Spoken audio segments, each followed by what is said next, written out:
persuasion and all that. Then they went ahead. The command kept coming. Pull the table and the gadgets apart. That was when we also started. The command came from who? From Honorable Anodran Prayer. Okay. So that was when we also started pulling the tables apart as they pulled them, pushing them together as they were pulling them apart. You and who? Myself, I saw this honorable man, one Honorable Dakpe, and then one from Bia East. Is it Bia East? Charles Asedu. Charles Asedu was there, and that guy too. So,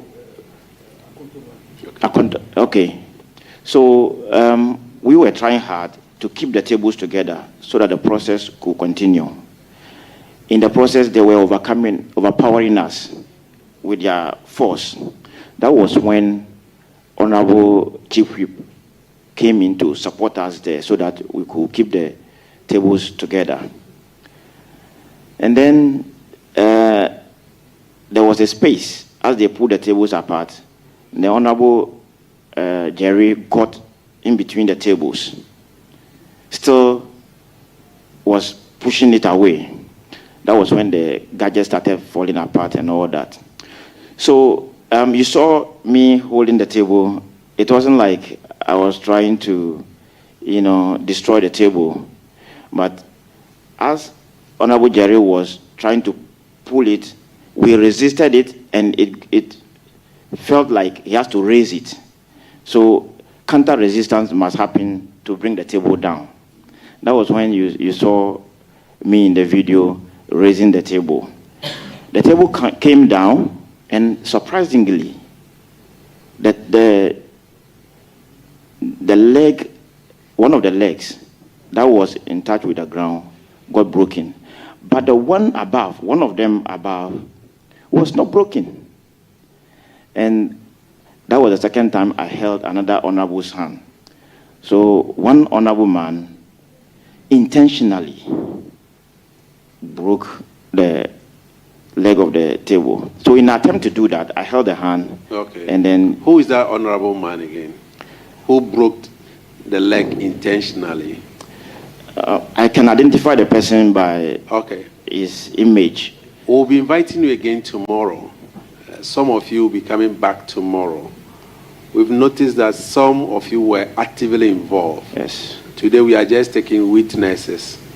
And then tomorrow, those who were actively involved, including yourself, will be here again. And so we'll show you the video where you were involved, where you lifted a table or preventing the table from being lifted. Exactly. And so there are questions, follow-up questions that we'll be asking you tomorrow. And so I'll leave my colleagues if they have any question concerning witnessing. What he has seen, he has narrated it if you have any question, so that tomorrow we can go deeper into the main issues. Thank you, Chairman. So the real reason why we saw you moving around and we saw you actually very busy was to avert the distraction which was about to be caused by reason of the commission. That's the reason why you were moving around. Honorable Chair, that's right. That is so.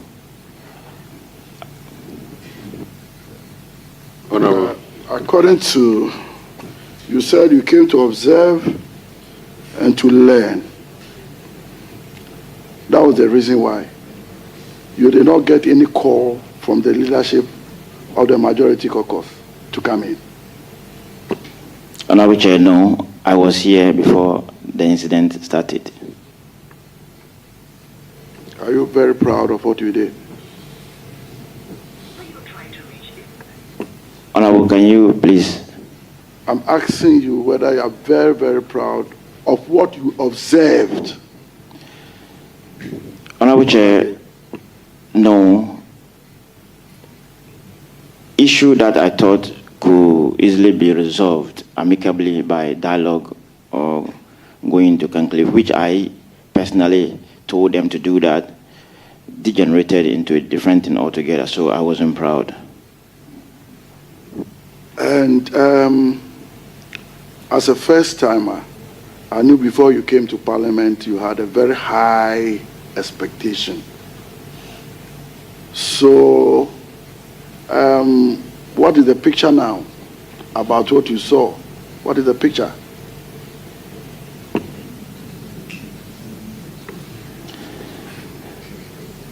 Honorable, parliamentarians are highly regarded and respected. What I saw here painted a different picture outside there, but I know it was one of those things. I still have high respect for honorable members. Honorable Zaneto. Thank you very much. This is actually more a question for you, Mr. Chairman. Given that the witness has mentioned having identified who broke one of the table legs, given that part of the mandate of this committee is to ascertain who was part of the direct involvement of the destruction of property, would it be out of order to perhaps show footage so he can actually identify the person by face, since he does not know the person by name? We agreed yesterday that we're going to look into the very details of breaking tables and chairs, and as well as removing the cables. That will be done tomorrow. And so tomorrow we'll invite him again to identify the culprit or the honorable member who we know, we saw it, but he might not know the person. But as he watch the video with us tomorrow, he will identify the person. Because we also who went under the table by breaking the leg of the table. Mr. Chair, honorable member, this is like a baptism of fire, isn't it? Exactly so. This is not what you expected. That is so. Yes, nobody did. I think this is a lesson to all of us. Those who were in the room, those who watched it immediately online or afterwards, that there should be a bit more tolerance amongst us.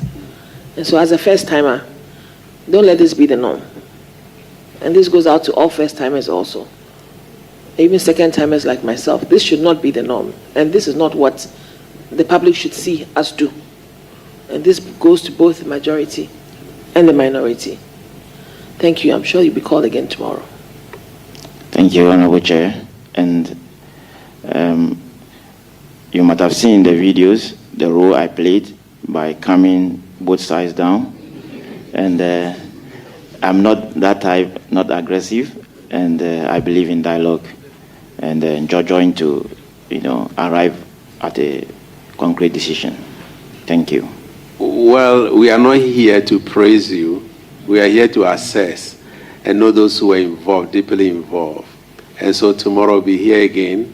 You will see yourself lifting table, and then you will tell us whether your involvement resulted in the breaking of the table. And so you are discharged for today. We'll invite you tomorrow again. Thank you very much. Thank you, Honorable Chair.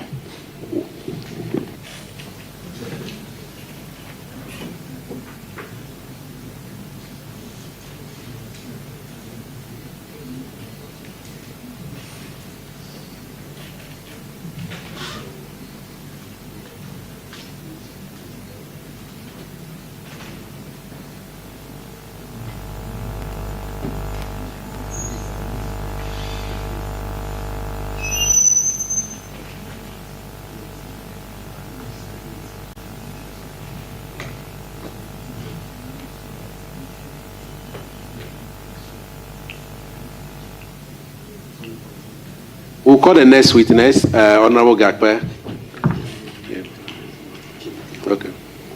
So whilst doing that, we will ask the cameras for the Parliament. We can go to Parliament chambers now, but we will continue with the the witness, taking the witness statement.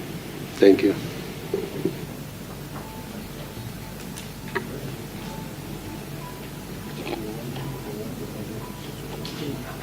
You want them to go?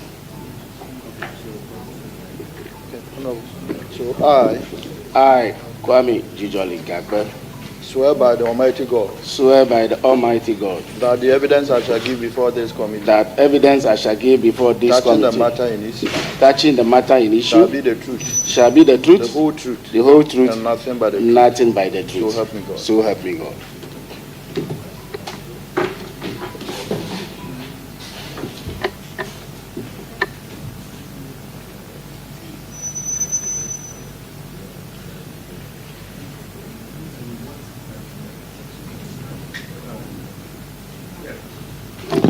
Honorable Kwame Gakwe, we know you are not a member of the appointment committee as per the names that we have here.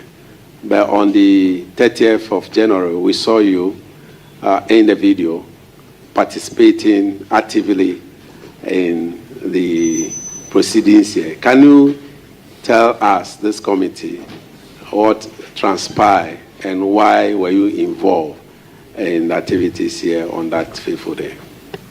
Thank you, Mr. Chair. Despite the fact that I'm not a permanent member, I came to the committee as a sector rep for Agric. So I was participating. And then, Mr. Chair, by our standing order, you can look at order 2676. A member who is not a member of the committee may partake in the proceedings of committee unless the House or committee concerned determines otherwise. But a member shall not vote or move any motion nor be part of any quorum. When you look at the same order, order 7, when you look at 2677, a person who is not a member of a committee may attend in camera meetings of a committee subject to approval of the committee. Mr. Chair, being a member of Parliament, I can participate in any committee meeting. It's only I don't have voting right as a member of Parliament. So, coming to this committee to participate, I'm not doing anything different, but doing my duty as a member of Parliament. That is why I'm here. That is why you were there, not here today. That's why you were there on the 30th. Because the committee meeting is here, that is why. Okay. Sorry. So, Honorable Gakwe, Yeah. what did you witness on that day? Because we saw you in the camera, we saw you in the video, actively involved in the process. The committee is more or less like I've been actively involved in participating in observing things in the committee. I don't miss any committee meeting because as part of the process we are learning. So I involve myself fully to learn and learn more, and so lend my support to my colleagues who have been designated as ministers of state. So I have a lot of friends. So when they are coming to vetting, I come to listen to them because it's a learning process. So I have participated in all meetings right from the beginning. But starting from Tuesday, I saw that on Tuesday there was a disruption on Tuesday in the evening. On Wednesday too, the same thing happened. That is why the speaker of the minister designate for trade and then children and women affairs also were here. They were not able to vet them, and then there are a lot of chiefs and people were here. You can imagine you bring a lot of these chiefs who are prominent chiefs with your supporters, and you are not being vetted. It's put them. Some of them were so sad. So based on that, Thursday, the Wednesday, the issue happened. I would say simply that the issue that happened is just a takeover. I see it as a coup, because if you have a committee who have membership and you have a quorum to proceed, you can proceed, but it's a takeover. Honorable member, Just tell us what you saw, Yeah, what so- you witnessed on that day. I say what I witnessed is like a takeover. It's exactly what happened. Because if you are in a committee, you don't want to participate, you walk out. But disrupt the activities of the committee, why the committee have quorum to proceed. So it's a takeover. That's how I look at it.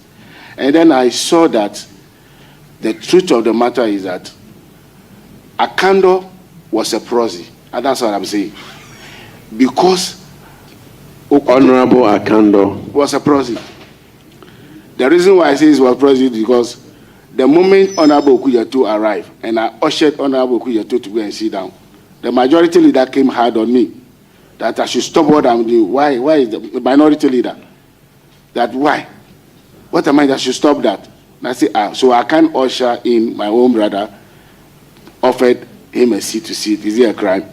So to be truthful to you as a committee, Honorable Okuyato Blacko was the target, not Akando. Akando was just used as what? A proxy. The target, the whole thing focused on disruption. Everything that happened in the committee room is because of Honorable Okuyato Blacko. Because I was among them, I've been here with them, they were saying they will grill him, they will show him, they will not allow him to be evicted, and they say all that as a part of the strategy to disrupt his vetting. So for me, that's it. And then I had a minority leader. Before this committee, I want to tell you on authority, I might be factual. The clerk was attacked, and then was saying that he's a partisan clerk, and then why, if you swear in Akando, he will see, they will deal with him. To be truthful to this committee, the clerk in question, she's my direct auntie, and I'm a family to the clerk. So threat of such nature also actually affect me myself. When I was sitting down, my auntie was being vilified, partisan person, they would deal with him and all that in the full glare of the camera. Are you inciting your people against my family to be lynched or to be killed? I was so devastated, and I was so happy about that. And even that day, I have to organize press conference to condemn the minority for attacking an innocent clerk who have worked here for 19 good years without doing anything. He takes instruction from the chair. He doesn't take her own instruction. And Anodom also use word. Honorable Anodom. Yes, sir, we will meet you. We will deal with you. These are the issues. Leaders in parliament, these are kind of messages coming from somebody who is working as a parliamentary staff. I mean, it is unjustified, it is uncalled for, and then I think they should render and qualify apology to the clerk of the parliament. In addition to that... That one doesn't lie in our... I'm sure the honorable minority leader did that yesterday. So, honorable member, it looks like all the things that you've just mentioned were what we witnessed in the video. And so we will ask colleagues if they have any question for you.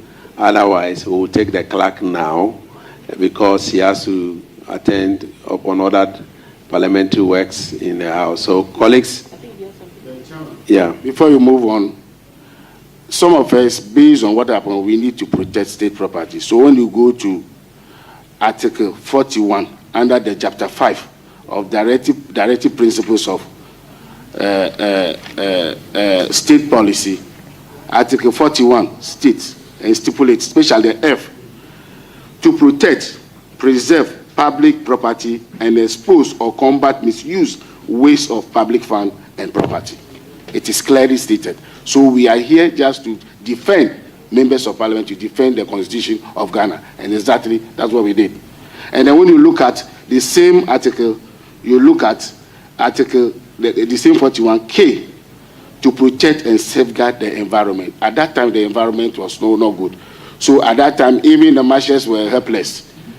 They were there, but they were helpless. And one thing I found out is that issues relating to members of parliament, the police and the marshal are very hesitant because they have that respect for the members of parliament. So they don't want to go in like they are arresting or doing anything. So as members of parliament, we need to comport ourselves to avoid such situation. Thank you very much. Thank you very much, except to say that the 41K to protect and safeguard the environment wasn't talking about the environment where there was fighting. He was talking about the surrounding and the ecology. Thank you. Colleagues, do you have any question for me?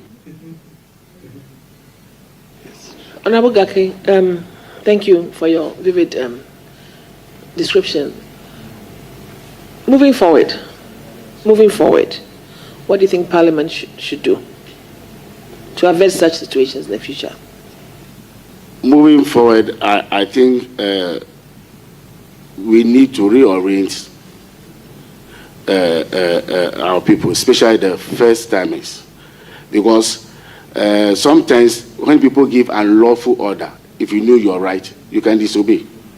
And then I was attacked by the former trade minister, for just making sure that we protect the tables and the chairs.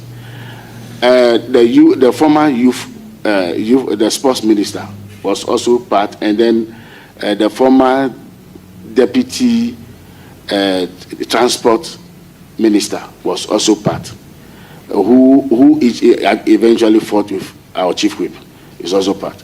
So that is what I would say, that in addition to that, as a members of parliament, the people who has high esteem, so we should do the needful not to be engaging in such activity to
speaking of his profound legacy, I am compelled to highlight just a few who have eloquently captured the essence of his contribution to our nation. Professor Michael Quay, referencing the Hansard of the Legislative Assembly from the early 1950s, reminded us of Dr. Dankwa's visionary leadership in pushing for the creation of a national committee to supervise Ghana's energy future. Dr. Dankwa's foresight in pushing for what would eventually become the Volta River Authority was a proof of his commitment to ensuring the country's development, even as Ghana now grapples with the power crisis he had sought to prevent. President John Ajekum Kufuor stressed the need for all Ghanaians, not only those in the new Patriotic Party, to honor Dr. Dankwa for his foundational role in shaping the country we all call home. As President Kufuor himself put it, and I quote, Dr. Dankwa belongs to Ghana. He irrefutably played a titanic role in the making of our nation that we are all part of today, unquote. These are but a few of the countless voices that have echoed Dr. Dankwa's legacy. His indelible mark on our nation's history, politics, and intellectual life continues to inspire us as we honor his memory today. In conclusion, Mr. Speaker, Dr. Dankwa's legacy transcended the boundaries of time and political affiliation. He remains an enduring symbol of intellectual brilliance, political maturity, and firm perseverance to the ideals of justice, freedom, and unity. His life, marked by sacrifice, foresight, and bottomless commitment to the welfare of this nation, continues to illuminate the path towards a Ghana that is not only free, but one that is founded upon the principles of democracy, respect for the rule of law, and the common good. As we honor his memory today, let us renew our collective pledge to uphold the values for which he stood, values that are relevant today as they were in his time. Mr. Speaker, I extend my deepest gratitude to this esteemed House for granting me the privilege to reflect on the life and contributions of such a distinguished son of God, son of Ghana. I thank you for the space given me today. Thank you.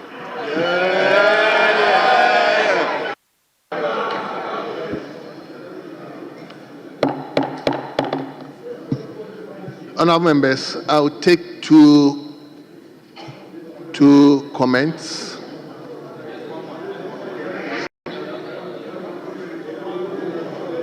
Yes, Honourable Member for Damango. Thank you very much, Right Honourable Speaker, for the opportunity to contribute to the statement so ably presented, Mr. Speaker, by the Honourable Member for Abuakwa South constituency. Mr. Speaker, on the occasion of the 60th anniversary of the passing of Dr. Joseph Kwame Chichi Boachi Dankwa. Mr. Speaker, Dr. Dankwa indeed is an icon. And Mr. Speaker, what is happening here in this chamber, Mr. Speaker, this parliament, and what transpires here in this parliament is exactly what Dr. Dankwa stood for, what Dr. Dankwa fought for, and what Dr. Dankwa died for. Mr. Speaker, at the birth of our country, there was two clear schools of thought, two distinguishable schools of thought. And Mr. Speaker, I will refer this House to the statements, the profound prophetic statements made by Dr. Joseph Boachi Dankwa on 4th August 1947 at Solpom, where Dr. Dankwa, Mr. Speaker, made the point that Ghana should be governed on the basis of multi-party democracy, a democracy which is anchored on the rule of law, a democracy which will have a parliament such as ours, a democracy which will have different shades of opinions as we have today. Mr. Speaker, Dr. Dankwa saw that as far back as 1947. And we are never to forget, Mr. Speaker, we are never to forget that there were very important voices at the time who disagreed with Dr. Dankwa. And indeed, Mr. Speaker, at some stage in the evolution of our nationhood, particularly at the infant stages of our nationhood, Mr. Speaker, there was no parliament like this. Yes, there was a parliament, but there was a parliament occupied by only one shade of opinion. Today's Ghana, Mr. Speaker, today's Ghana, the ingredients of today's Ghana, the characteristics of today's Ghana was the Ghana Dr. Dankwa prophetically advocated for even before our independence. And Mr. Speaker, it doesn't matter where you belong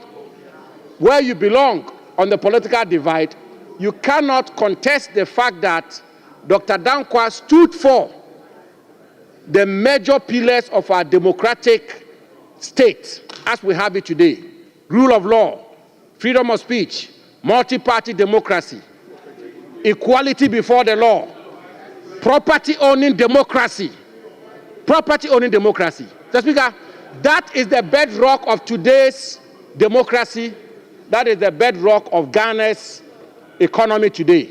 Property-owning democracy. The farmer in my constituency who farms and harvests and is free to sell, is free to own property as he or she wishes, and spends his or her the fruits of his or her labor as he or she pleases. Mr. Speaker, that is what Dr. Dankwa stood for. And as Mr. Speaker, so in conclusion,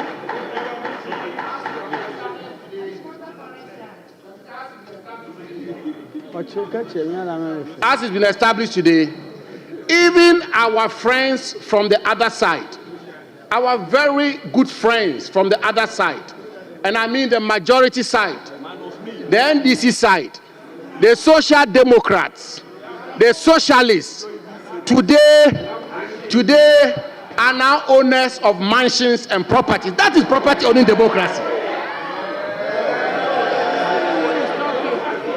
Mr. Speaker, that is what Dr. Dankwa stood for.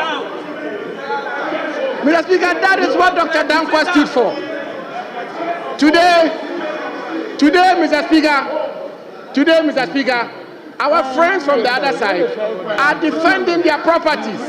Those that belong to their wives, their cousins, their friends, their wives, properties in cantonments, properties in Labone, properties in Airport Hills, properties all over the place. Mr. Speaker, let me conclude. Mr. Speaker, let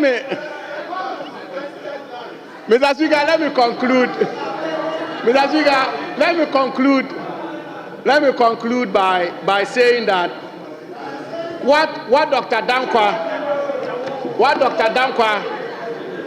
did not subscribe to though, is that we should have fairness.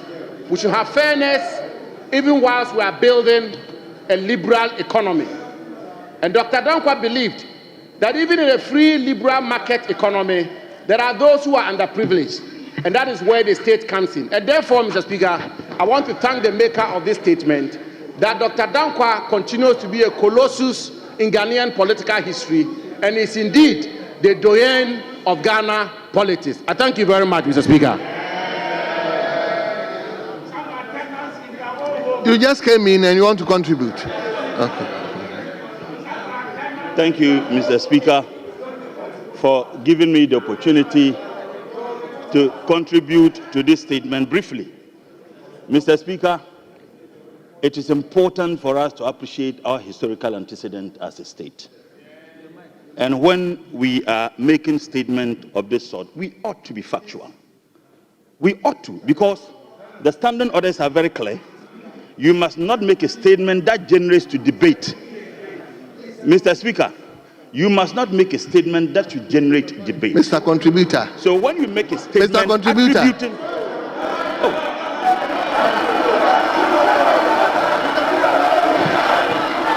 Mr. Speaker, I'm a member of Parliament. Honourable members. Honourable members. Honourable members. I am not going to say anything. He is going to speak, only to warn him that he is a nominee today. You are going to consider your application. So let's hear you. Mr. Speaker, with all sincerity, I think it's a threat. I am a member of Parliament first and foremost. I am a member of Parliament first and foremost. I am a member of the legislative arm. I have absolute responsibility and right like any other person before I become a ministerial nominee. Mr. Speaker, take your seat. I'll come to you. My statement is just simple. Yes, it is good to eulogize J.B. Dankwa. It is good to espouse some of the good things he did. And I won't stand here and say he never did anything good. But it's important to appreciate the fact that he betrayed his state. In fact, Martin Maridev book, Mr. Speaker. He was a traitor. He was a traitor. Sit down. He was a CIA. Sit down. Sit down. Sit down. Before I walk into this chamber. Sit down. Which state? Which state?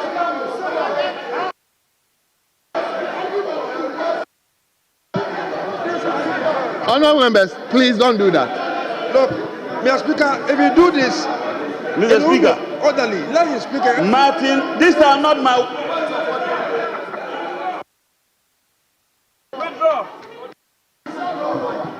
Honourable members, don't put on your microphone when somebody is speaking, please.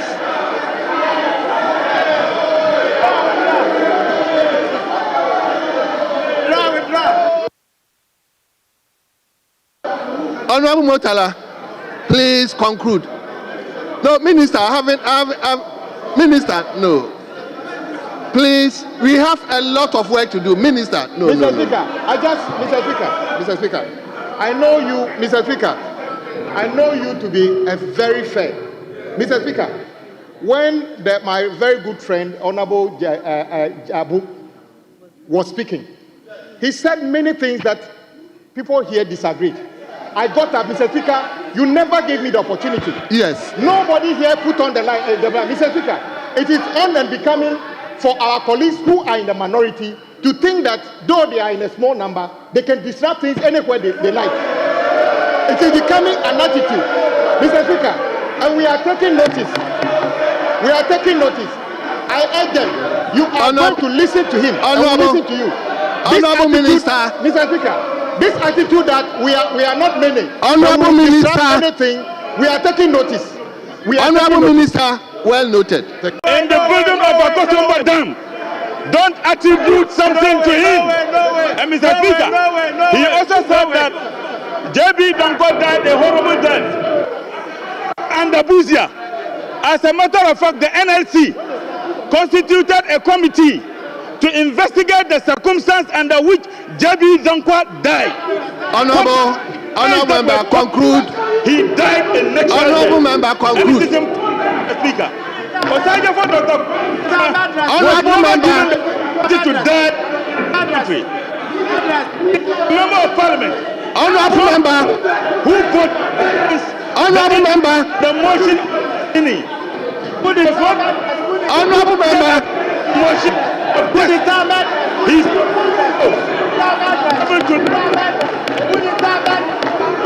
honourable member.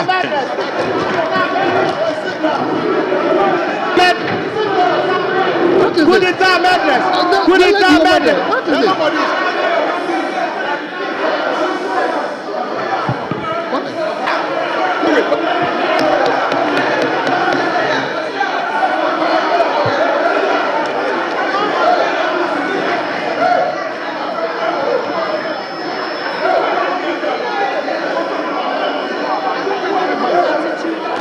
Honorable members. Honorable members. Honorable members.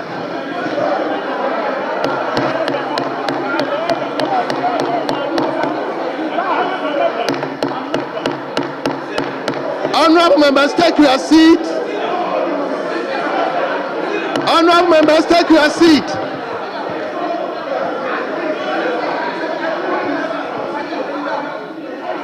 Honorable members, take your seat.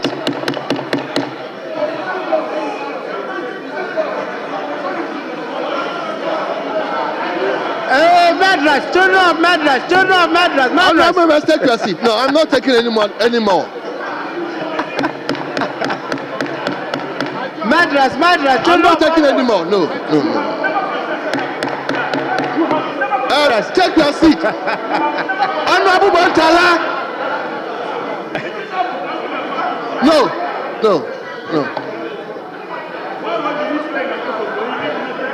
Honorable members, I'm not continuing with the comment.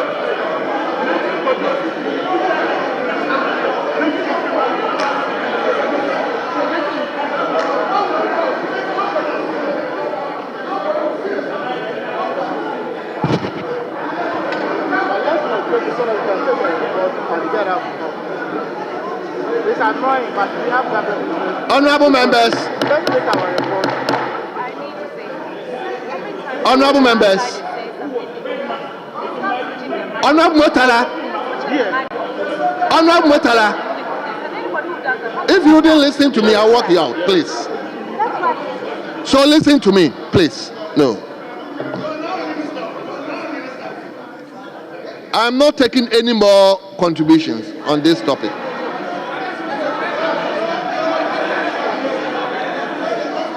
Soviet spies. Soviet and Russian spies. Soviet and Russian spies. Madras children. Madras children. Thank you, Mr. Speaker.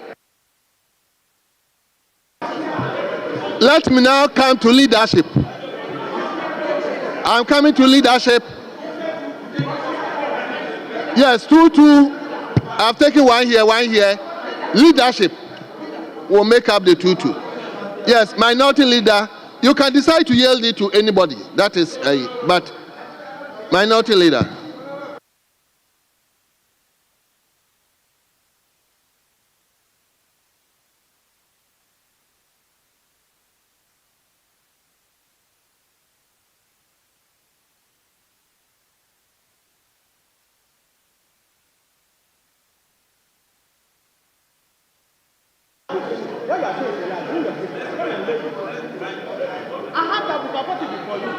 Leader, let's hear you. Mr. Speaker, under normal circumstances, a commemorative statement is not to generate debate. I would want to remind the House that these are national heroes. Some are on our side, some are on their side. So let us be mindful how we react when it's our turn.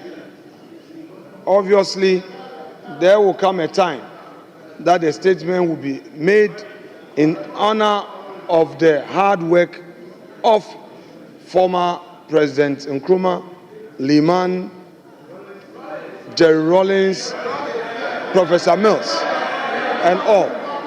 Let us, Mr. Speaker, let us focus on their contribution. Daughter of Madras, sit down. Daughter of Madras, sit down. It's me. That's evidence on Sani Papa Kunipa.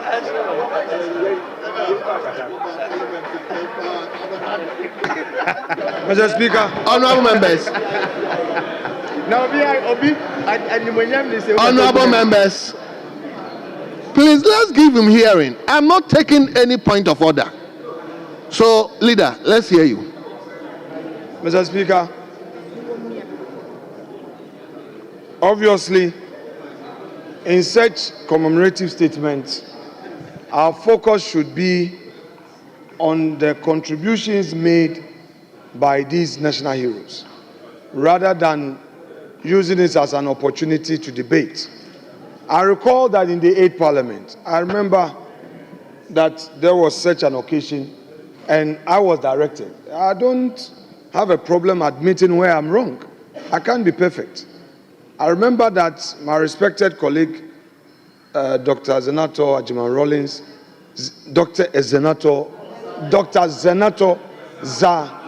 Zaneto, very well. It's good to be corrected. That's okay. Dr. Zaneto Ajiman Rollins. I got it right this time. Mr. Speaker, my colleagues are telling me to say that she's been ignored by the Mahama administration, but I won't say that. But I'm not going to say that. Mr. Speaker, on that occasion, I was reminded by the chair that days like that is not, are not meant for looking at criticisms and all. So let's focus on the person's contribution to national development. So I just want to remind colleagues as such on this. If we want to waste time on adverse publications by people, none of us would have our peace in this room. As I sit here, I'm sure many people are writing all manner of articles. But there are good sides of me and there are good sides of colleagues that would have to be discussed. And I believe that is what the honorable member said. Mr. Speaker, Dr. J.B. Dankwa, the records have it that he was more than a politician. He was a legal luminary, a historian, a philosopher, and one of Ghana's foremost nationalists. Mr. Speaker, it has to be emphasized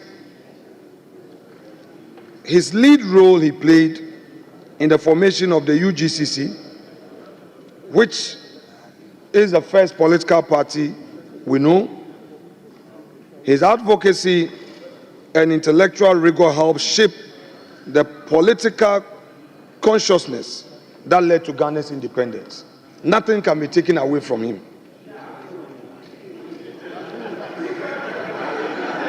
Mr. Speaker. Honorable Leader, hold on. Who said that chair?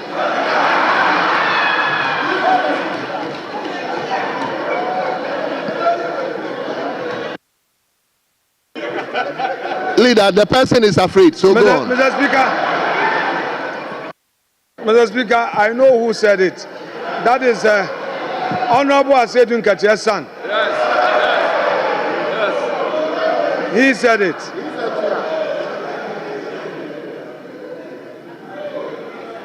Mr. Speaker, Dr. J.B. Dankwa had an enduring contribution, which contribution was founded on the research he made into the history of our country. He is credited with proposing the name Ghana for our nation, linking us to the proud heritage of the ancient Ghana Empire. He believed in an independent Ghana built on democratic principles, personal freedoms, and the rule of law. Mr. Speaker, at the risk of being repetitive, these have been emphasized by the earlier speakers, including my respected colleague, Honorable Abu Jinapo. These values that he espoused, Mr. Speaker, continue to shape our governance till today. Let me quote a profound statement which resonates with many students of politics. Quote, "True democracy demands of men that they dare to be wise. Liberty does not mean lawlessness. It means the observance of laws that uphold freedom. Freedom is not a gift to be handed down. but a right to be fought for. Mr. Speaker, indeed, freedom is a right, far right. And we know what Martin Luther King stood for. And those values he stood for and its contribution to the black liberation and redemption and that opportunity for all that his values created for America. Mr. Speaker, this great man's belief in democracy and freedom was so profound that he challenged the Ghana's first post-independent president in the 1960 by contesting Dr. Nkrumah. Mr. Speaker, just for emphasis, it was JB and his colleagues who actually contributed to bring Nkrumah to Ghana to be the secretary to the UGCC. Although he was unsuccessful in that election, his courage alone introduced the need for our country to have a multi-party democracy. We cannot have a one-man state, a one-party state. When someone has an idea for a country's governance, it doesn't take a day for same to come into fruition. With those values that he espoused, Mr. Speaker, it took time. He himself did not live to celebrate these, to see. But over time, after the first coup, we went into a second republic, another coup went to a third republic, another coup for over 11 years, and then we gave birth to the fourth republic. And it is instructive that those who were involved in the PNDC regime were the very people who gave birth to the fourth republic. Meaning that forces of democracy worked around the clock to ensure that they appreciated the need to have democracy and they submitted themselves to multi-party democracy. All these took foundation from the writings of Dr. J.B. Dankwa. Mr. Speaker, beyond politics, he was a prolific scholar whose research into our cultural heritage gave prominence to the name Ghana, as I've already said. However, unfortunately,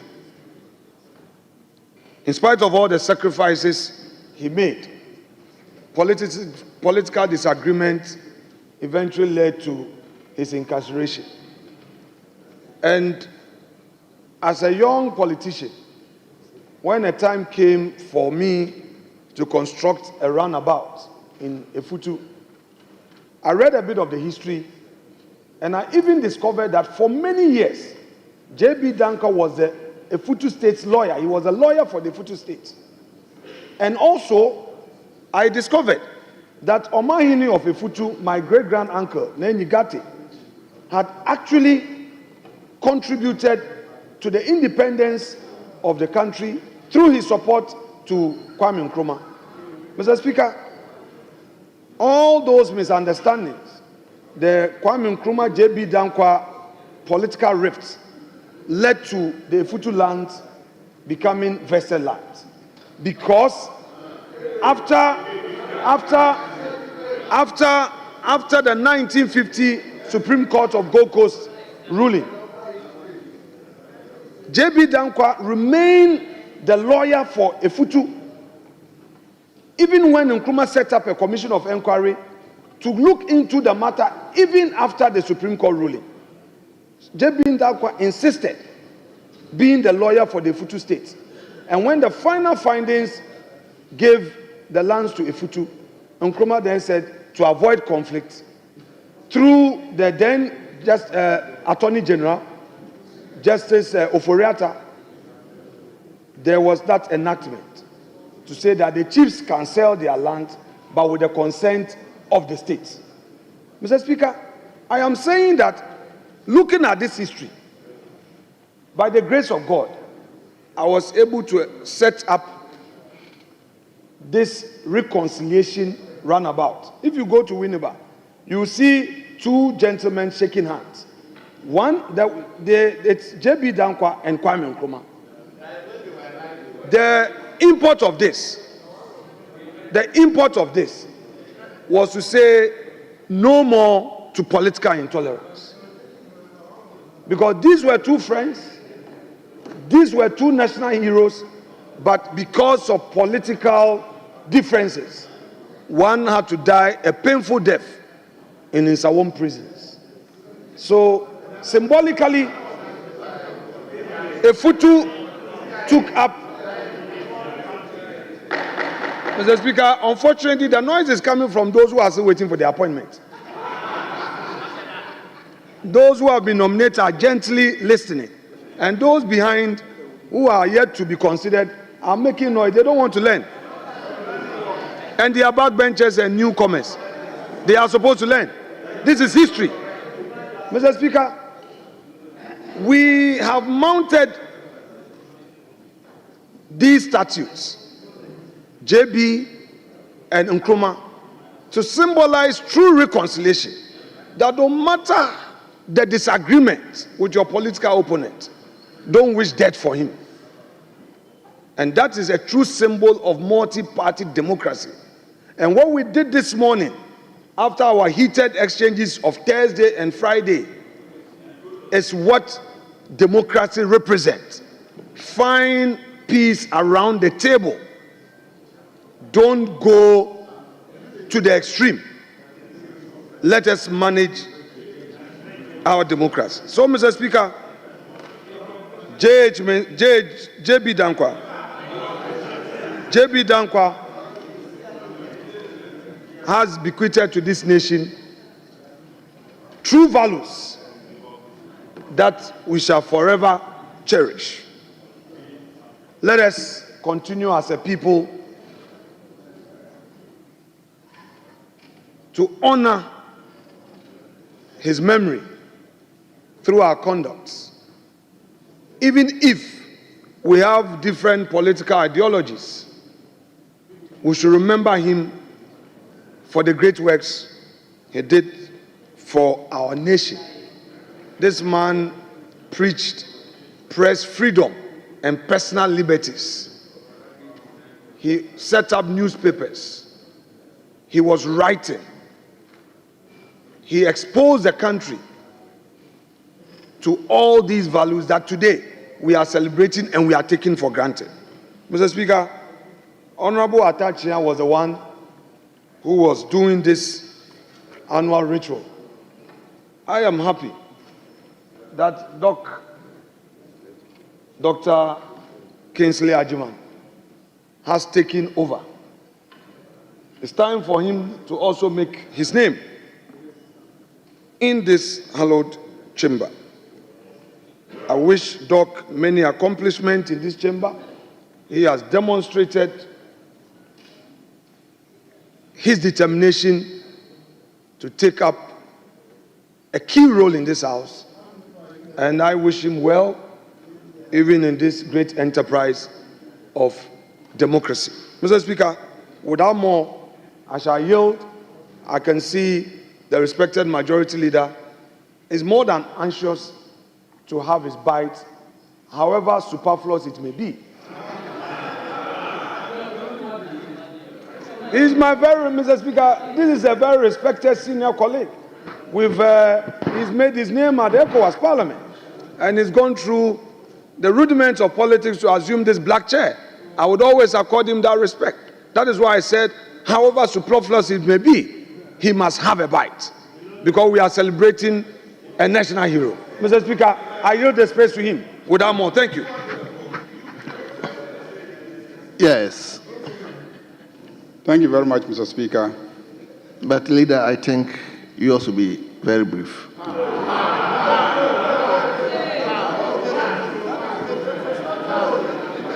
He understands why I'm saying that. So don't. Mr. Speaker, I think the first time I encountered J.B. Dankwa was as a student of history at the O level, the ordinary level. And I also read history at the advanced level. And I read history first year at the University of Ghana. And throughout my readings of the history of Ghana, I encountered J.B. Dankwa as one of the foremost in the struggle for the independence of Ghana. We all recall that in the beginning, it was the UGCC that started the struggle as a political party for the independence of Ghana. And J.B. Dankwa, who was one of the founding fathers, led the struggle for independence. So, Speaker, I also read that along the line, they were joined by Dr. Kwame Nkrumah, who then, I believe, was an official initially of the UGCC.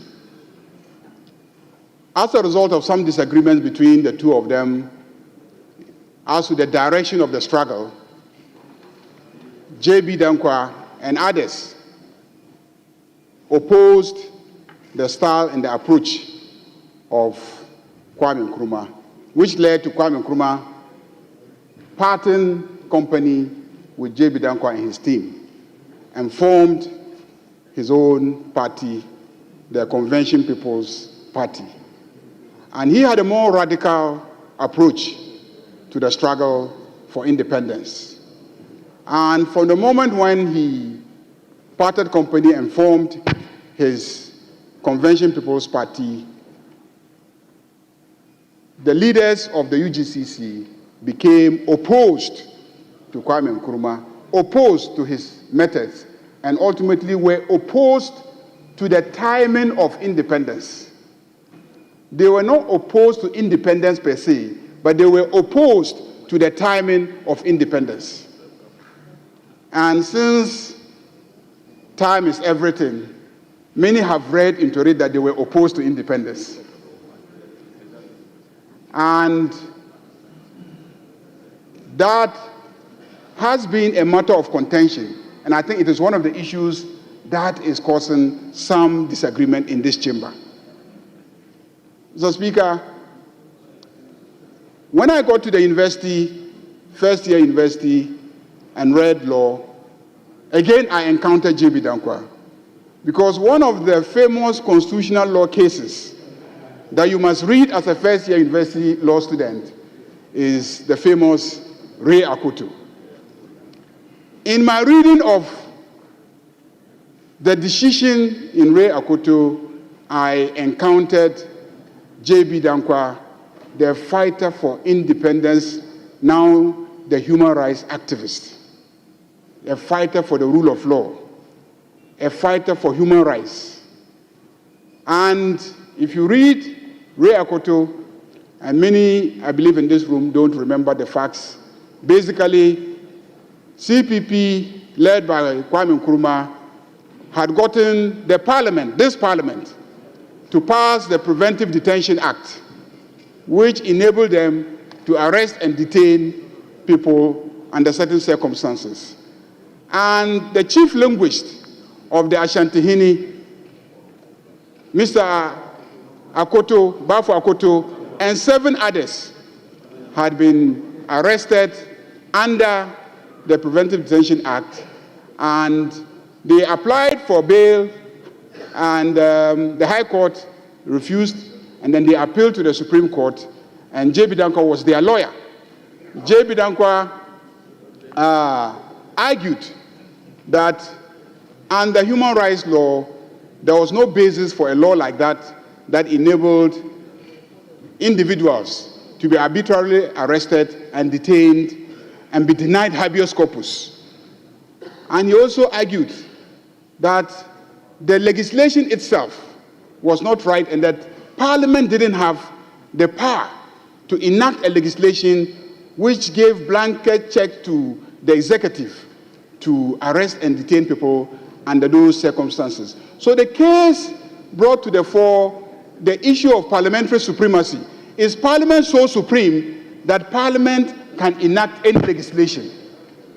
And that was a central issue in the decision in Ray Akoto. Mr. Speaker, the court ruled that the Parliament at that time was not in any way inhibited, and they could pass a legislation like that, even if during peace times. Because Ray Akoto had argued that in the jurisdictions where you had similar legislation, it was legislation passed during wartime to deal with the exigencies of war.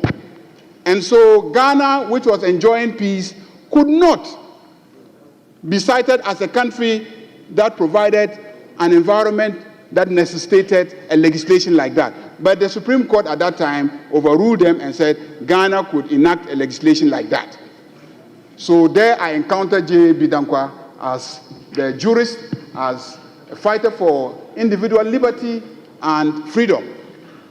Subsequently, he himself was arrested and detained under the same PDA, Preventive Detention Act, allegedly based on some charge of conspiracy to undermine the regime of Kwame Nkrumah. Mr. Speaker, he was in detention, I think, from somewhere in 1964, and ultimately died in detention in 1965. I think 4th of February 1965. And of course, his death sparked some furore across the country, and subsequently a commission of inquiry was set up to try and explain the circumstances surrounding his death. Let's get to the more controversial issues about the CIA.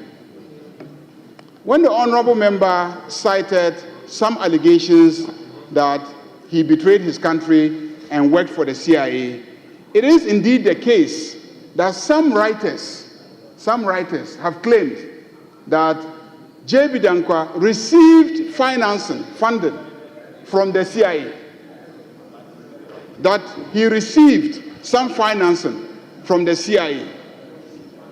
And indeed, it is claimed that in the 2010 of the CIA, there is some indication there that he received financing from the CIA. Exactly what the financing is for is the subject matter of speculation. Others have speculated that it was a period when the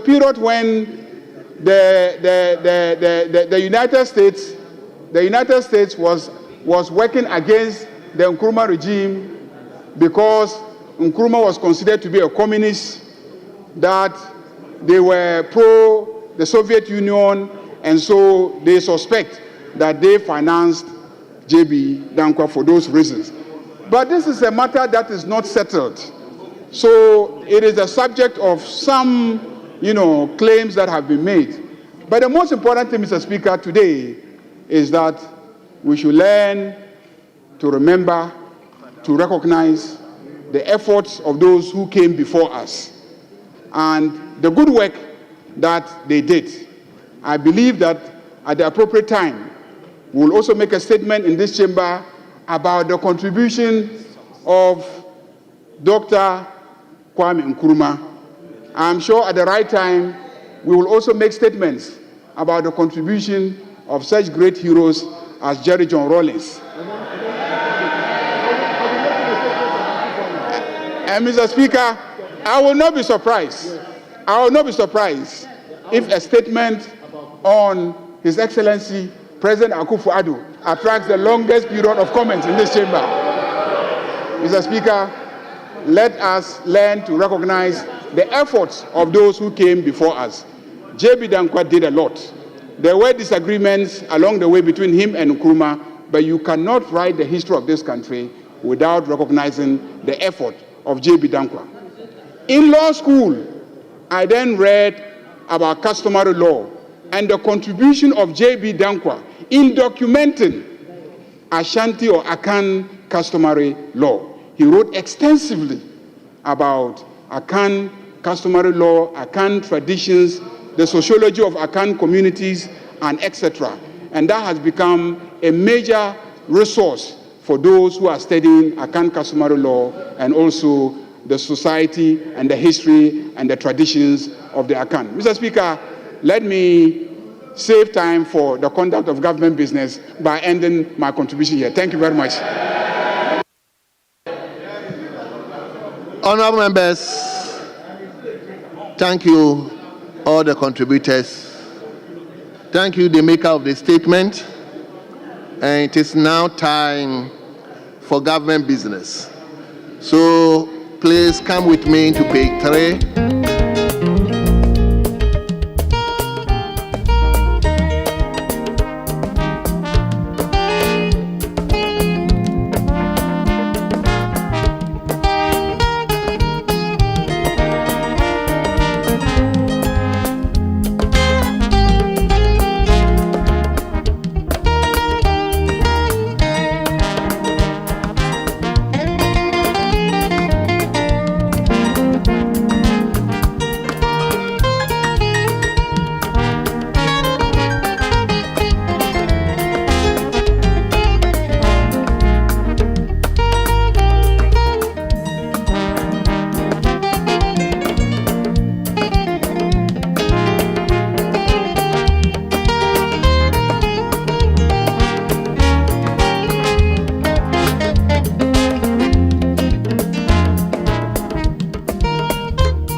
JB Dankwa and his contribution to national history.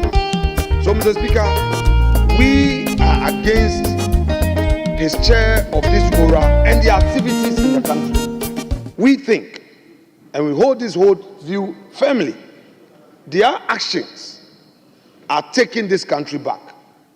They must allow due process to take place in our country. As a country. Good morning, everyone. For Yamamunina Akwababa Radio Ghana CSO Ewo Canada say abo anopa nonsia 6:27 a.m. Ewo British Columbia Canada ahania broadcasting free live and so Ewo Oparidero channel. So very soon they will be called Parliament na yakwakofa Parliamentary Proceedings of ene na nanka ewo say about 3 hours ago, Nankane was a parliament. I shall say, I signal and say parliament. Are you ready? Yeah, very soon. No, Parliament of Ghana, Ebeko live. And until you train say, Parliament Ebeko live. Na fe yehu and proceedings. No, a delay for baye 3 hours. Na sabre ye train. What we're doing is ye kaimo enura proceedings are a coso and in some more ACC yenu BCC. You know, ye do court na ye kwa hear the approval of Orua Samuel Kujeto Ablakwa. Minister nominee and a minister designate for foreign affairs and regional integration said a course so ewo parliament and rano and no na de course here na wakwa kohe sanse minority leader Ura Fenyo Makin akano den say Ura okujato ablakwa aka say efia wotimu na nyane dia for 8 years no orienti sa edan no. And or chair said during appointment committee sitting no nani trimian and nakakra say airport hills yetua rent in a year in USD and a board and then no then for 8 years what a honomo now or rent anti onfa and crata ye dia dance chese a diner or rentino or renti and pan famra now so enya this watch me this and crata no aba na ne landlord the 2 coin report to the appointment committee and say dino nira etukwan enti document was wonya de betre no enya de se nsa kan enunti minority for AC gina ye chere se there be enya de se won mo bepene so ama sa adeɛ no atumi atoa so enti until so the document no beba no ade a wo hohoro won sa ade afi owura Samuel Kujeto Ablakwa na approval no ho to the point say Penia woye minority leader Esra emi di nsuo ebre no parliament mo di nsuo gu ne nsa so e wo hye ne nsa e parliament che se wo hye ne nsa de free ura Samuel Kujeto Ablakwa confirmation no ho e parliament e ma minority for e abstaining ye wo twe won ho e de free sa approval no ho enu nti ye beko na ye kwa kotie eno whilst ye twen say parliament beko live na fe ye hu ene proceedings no say the ABC akono yenko tie the approval of Orura Samuel Kujeto Ablakwa ene the CCE or parliament ne said the ensem no bi ekoye enti yebeko back to parliament na fe yakwa kutie enura said the eno esi ekoye yadamwase. What? People take advantage to settle scores. Mr. Speaker, we do not have to wish this for the country. Now, and you like this? And you like this? Mr. Speaker, the nominee. And you like this? The nominee, Honorable Collins, he is seconding the motion. So just let's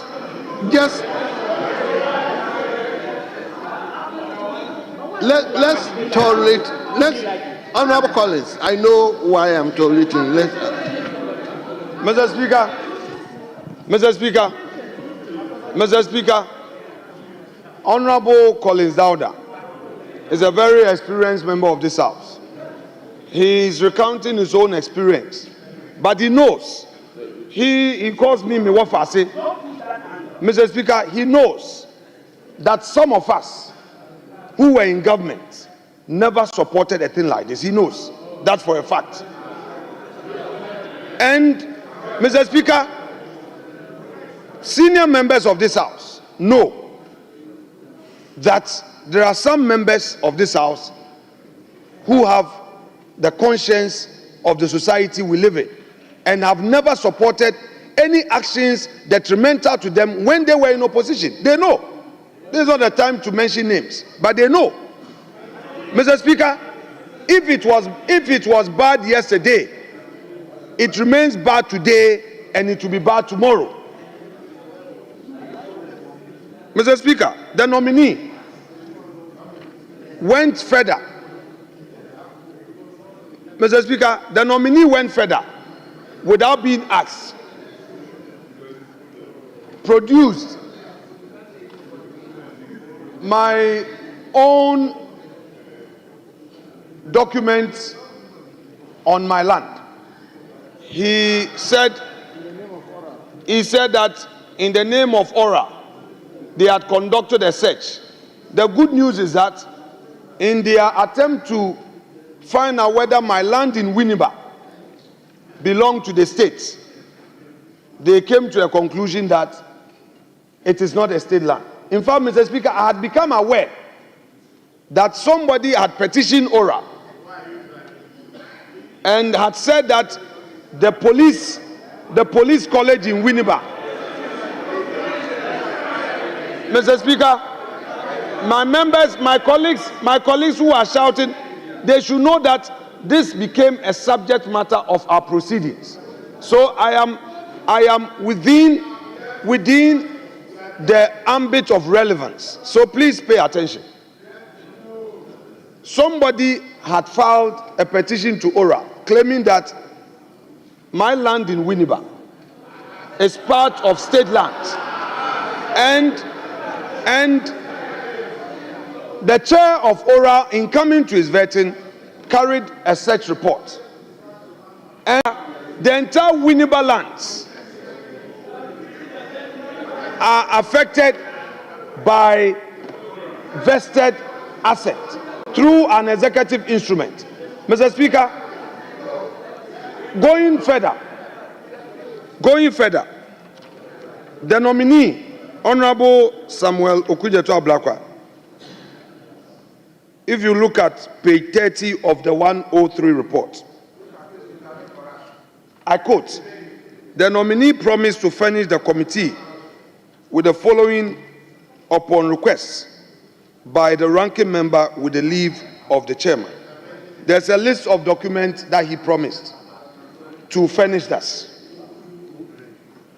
The nominee has been able to furnish the committee with a documentation only on the survey and voter cleanup companies as at the time of finalizing this report. Right Honorable Speaker is unavoidably absent today, and that in accordance with Standing Order 12.2, the Honorable First Deputy Speaker would exercise the authority of the Chair in relation to all proceedings in the chamber until Right Honorable Speaker resumes the chair. I thank you.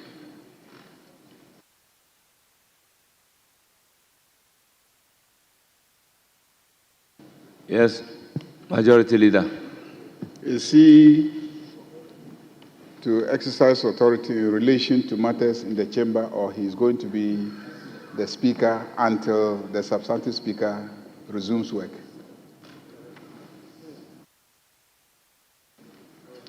All members, for the avoidance of doubt, I'll read Standing Order 12.2. Whenever the Speaker is absent from Ghana or is for any other reason unable to perform the functions of the office of the Speaker, the clerk shall inform the House, and the First Deputy Speaker shall perform the duties and exercise the authority of the Speaker in relation to all proceedings of the House until the Speaker resumes the chair. So my emphasis was on in relation to proceedings of the House. His exercise of the authority of the chair is in relation to proceedings of the House, all proceedings of the House. I thank you.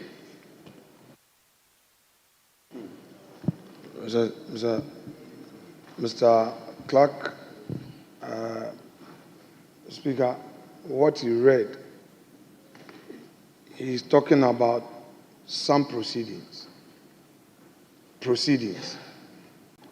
The authority given to the First Deputy Speaker, who acts in the absence of the Speaker, is in all proceedings. That did not come, I didn't see clarity in respect of that.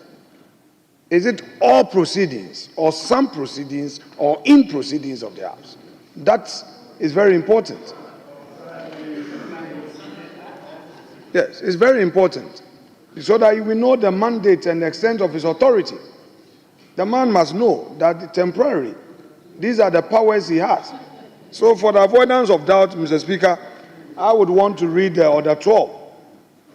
Yes, because the clerk was not clear. The man is in the big chair. We need to let him know his powers. 12.1, absence of Speaker.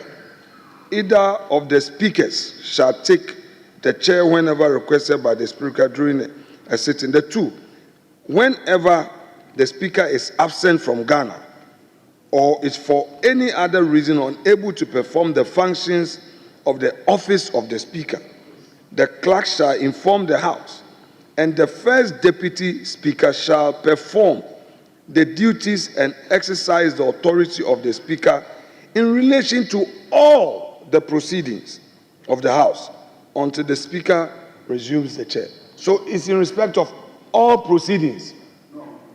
All proceedings. That is what the rule is saying. So, Mr. First Deputy Speaker, you have the powers to preside over all proceedings. Thank you. Honorable members, let us not belabor it's important, this point. Mr. Speaker. It's important. It's just for our general education. Very well. Mr. Speaker, when you read Order 12.2, there's a word there that we are not paying attention to. The 4th paragraph says, perform the duties. Perform the duties. And exercise the authority. So the exercise of the authority is what relates to proceedings of the House. But the duties relate to your duties generally as Speaker. That is why I raised the question, because when I listened to him, he spoke as if your authority extends to proceedings of the House. And I wanted to draw his attention to the fact that you have duties outside the regular proceedings of the House, which is the general duties of a Speaker of Parliament. And of course, for instance, the dispatch rider of the Speaker can now start also, you know. So Honorable the members, duties of the Speaker become your responsibility, Honorable members, and the powers of the Speaker over proceedings of the House also become your responsibility. So please restate Honorable his members, duties and powers, you know, properly. Honorable members, I have a clear instruction and I've also read Order 12. So I know what exactly to do. Thank you very much.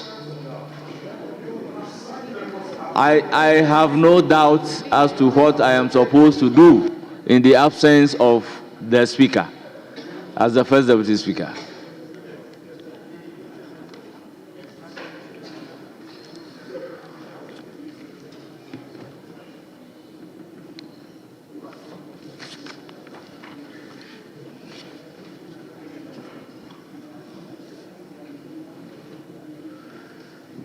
Honourable members, correction of votes and proceedings of Tuesday, 4 February 2025.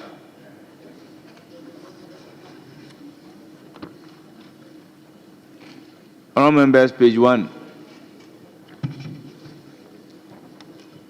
page 2, page 3,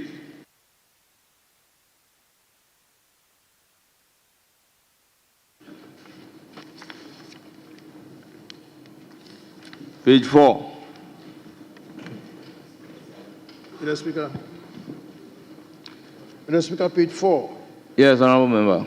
Item 151. The name is Kosa Martin Kweku Ejimensa. Kweku Kwaku. That's omitted. Honourable members, I would at this point direct that any issue relating to the correct positioning and the spelling of your name, just draw the clerk's attention to it. Thank you. Page 5.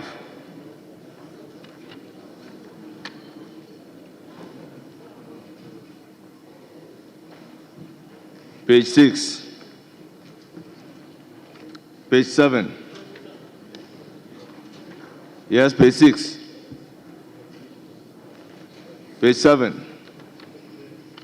8. Yes, Honorable Matthew Nyindam. Thank you, Right Honorable Speaker. I want your guidance with your directives. From page 1, page 2, it all has to do with names. So if you say that if it has to do with names, the person should direct that to the table office, then there is no need for us to go through those pages again, because it has to do with only names. Thank you, Right Honorable Speaker. Your guidance. Thank you, Honorable Nyindam. We will still have to go through it page by page. Other than that, how will you realize that this page contains your name and there is a problem for you to approach the clerk and table for it to be corrected? Honorable members, we are saying this. We come here, you correct your name. The wrong positioning and the spelling of your name still appear. But when you approach them and you have it corrected once and for all, I think we will be solving the problem. Yes, Honorable Nitiwul. Mr. Speaker, thank you very much. We are human beings, so the clerks will obviously make mistakes. If you go to page 7, when you go to page 7, you will see the point I'm trying to make. You will see that the correction of votes and proceedings for that Friday, the names, the correct forms of the names are stated as corrected, because this is expected to reflect. When you direct them that generally they should go to the clerk at the table and correct it, will it reflect same on the votes on proceedings that day, or it will just be assumed that it has been done correctly? thinking that is the best way to provide a lasting solution to the problem. Mr. Speaker, You don't have the opportunity to have the name corrected I understand. involving them. My point is it's not that they are not getting the correct name written. That's not it. Sometimes, inadvertently, the person may make a mistake in the spelling. If you spell my name, you may remove the L just because it's a typo or it's a printing press or it's a devil or something. But the person knows the correction because maybe the day before, I never corrected it because it was correct. But today, it is wrong. That's the point I'm making. Right, Honorable, my honorable member and former Minister for Defense, former leader and former Minister for Defense. If the name is corrected with the clerk and it even does not appear on the order paper, the correction has been effected, and henceforth that mistake wouldn't have been repeated. It's better than correcting it on the vote and proceedings, and the mistake will reoccurring and will continue to be correcting it by the vote and proceedings. I have done it and have been able to resolve the problem completely. My name will be written with the R missing, but when I corrected it with them, always I am getting it correct. Thank you very much. Page 8. Mr. Speaker. Yes. Majority Whip. Speaker, thank you very much. Speaker, may I humbly take you back to page 7 on a matter that I need clarification. Mr. Speaker, in respect of my name contained under item number 4 under the head notes absent. Mr. Speaker, the record will bear that I was not absent simpliciter. My absence was as a result of some suspension. So I believe that the table office ought to make that categorization clearly. Yes, it's a matter of record. So you want it to be captured? Yes. How do you want it to be captured? Speaker, members on suspension. Because if it is left this way, tomorrow, somebody may reckon this against me for some other mischief. So, no, this is not about, this is a house of records and procedure. The procedure and the record was that I was suspended, so I could not attend the house. So the house cannot capture its absent. And this is a matter that we need to, if it's never happened before, it's happened. So we must provide. Honourable member, you are right. I will direct the clerk at table to do the needful. Thank you very much. Thank you very much. Now, page 8. Mr. Speaker. Yes, Honourable Majority Whip. Speaker, thank you very much once more. Speaker, under item number 7, page 8, statements. Item number 7.1. Speaker, I listened to the minority leader carefully yesterday when he made his plea of allocutus to the Speaker by way of mitigation and a call for the suspension of the suspension. Speaker, he did not include myself. The plea for the lifting of my suspension came from my leader. So I believe that the record ought to capture that clearly. He stopped short of adding me. He made a plea on behalf of 3 members from his caucus. And he made it clear. These are records that should be properly distinguished. Mr. Speaker. So, Honourable Member, if I understand you, the plea of the minority leader excluded you. Exactly. I was hoping that he would have added me, but he did not. So it was my leader who made that plea on my behalf. So the record should capture that the minority leader made a statement pleading for his 3 members who were on suspension for same to be lifted. Then there will be another paragraph capturing the plea made by my leader on my behalf for my suspension also to be lifted. I listened clearly. I listened to him very carefully. And so this was what transpired. Honorable Member, I thought the minority leader took the lead and was supported by the majority leader for all of you. Speaker, yes, but he was specific. 3 of his members, who were 4. So it took my leader to add me to the group. Speaker, these are, you see, I'm saying this painfully, but these are the records, and I think that the records should bear. These are votes and proceedings, how the things proceeded yesterday on the floor. So I believe that it should truly reflect. When we are done, the Speaker will say that these are the true reflection of proceedings of the House. Will you be okay if we say the minority leader, with the support of the majority leader, put in a plea leading to the suspension of the 4 of you? Would that suffice? Yes, that will. Table office. I thank you. Table office, can you take note?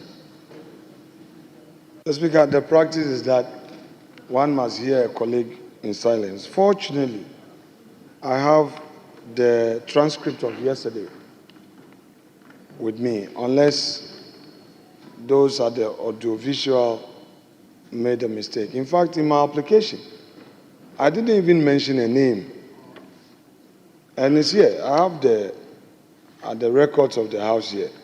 Be that as it may, it would have been unfortunate to have excluded 1 out of the 4, because the understanding was that we were dealing with matters involving colleagues. So, most respectfully, if my submissions appeared short of adding my classmates and study mates, then I think that it's something that was unfortunate and a slip. But the records that I have are not records that say what he's thinking was the case. So, Mr. Speaker, the application included all of them, and the votes rightly captured what is there at page 8, if there was any doubt at all. However, back to the same paragraph 7 at page 8. Mr. Speaker, I think the votes should reflect in paragraph I2, the second paragraph of paragraph I. I made an application for rescission. That is correct. Then the summary should read that Mr. Speaker rescinded his order for suspending the following members forthwith, because he said with immediate effect. So, and that all their rights thereby restored immediately. So the correct rendition should be rescinded his decision in respect of the suspension of the following members forthwith. I think that correctly captures it. Yeah. Thank you very much, sir. Thank you, honorable members. Let's make progress. Page 9. Mr. Speaker, still on page 8, under the corrections to the proceedings on Friday, 31st January, Roman numeral 5, I believe we are referring to the name of the popular town, Essikado. So you should spell E-S-S-I and not A. Table office, take note. Page 9. Yes, Speaker, again, page 9. The first name, Mr. Roxanne Nelson Dafiamepo, is supposed to be N-E-L, not N-E-S. Table office, again take note. Yes, Honorable Ntimfojo. Thank you, Mr. Speaker. I rise to indicate my disagreement with the submission made by the Chief Whip of the majority side, requesting for another category to be created for members absent on suspension. Mr. Speaker, our rules are clear. Honorable Fojo, Order 40. we have not acceded to his request. Then your guidance, So that put the matter clarity to of rest. your guidance, Mr. Speaker. That put the matter to rest. We've not acceded to his request, so that matter is moot. Thank you very much. Page 9. So the conclusion of that is Page 9.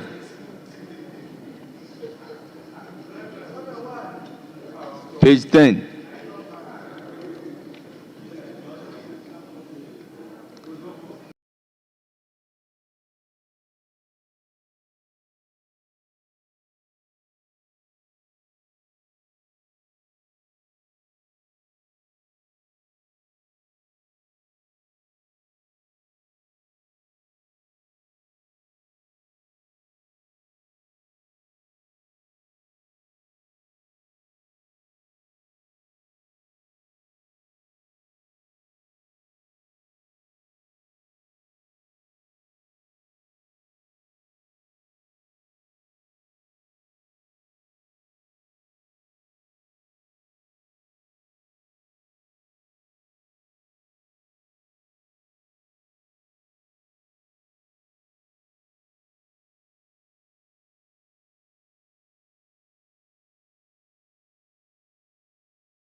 Yes, the second paragraph says he further called on chairperson of the various committee. No, that's the first paragraph. The service one is a continuation from. The Right Honorable Speaker assured That is correct. the Parliamentary Service Board Yes, has Mr. put in very well.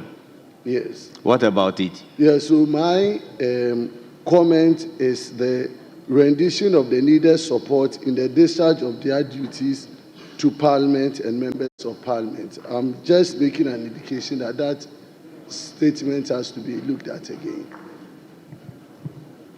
They needed support in the discharge of their duties to Parliament and members of Parliament. Is that where you have the problem? That is so, Mr. Speaker. It's correct. For you, okay. To Parliament and members of Parliament.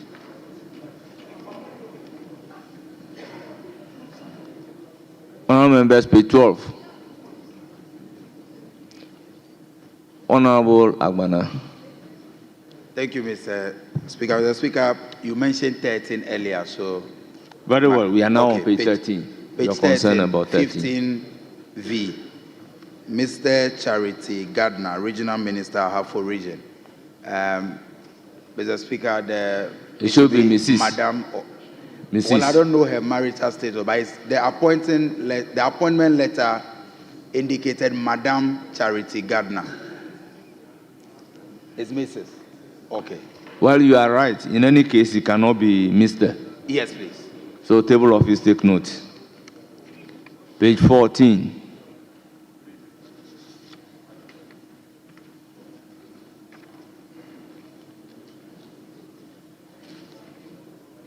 (15)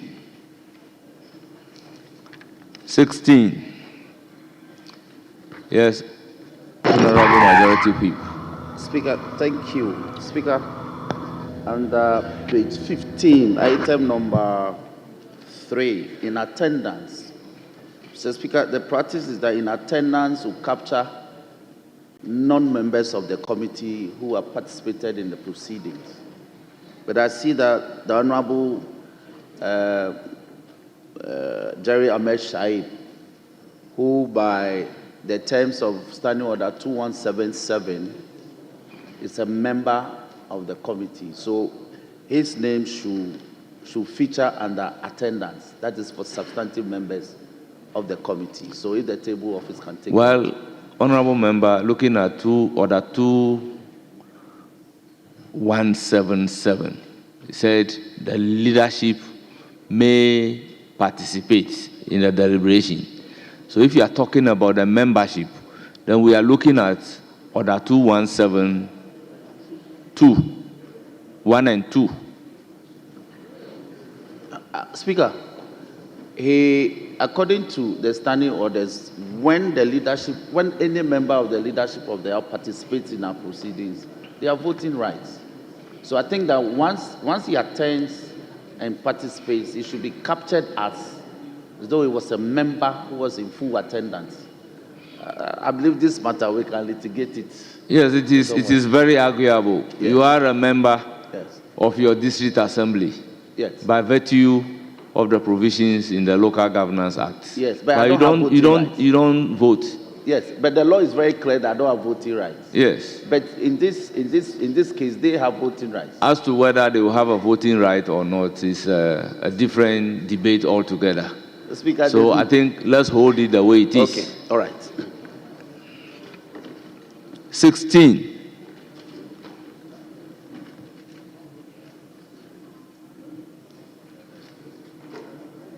$17, 18. Yes, Honorable Mahama Shaibu. Mr. Speaker, I try catching your attention since you got to 14:15. Mr. Speaker, I note that you are taking me back to page 14. Yes, I was up. Very well. 14. I note that after adjournment, Ebenezer Huma Jetro, there's usually an AG attached to the name clerk. Is it a mistake or there's something that we should know?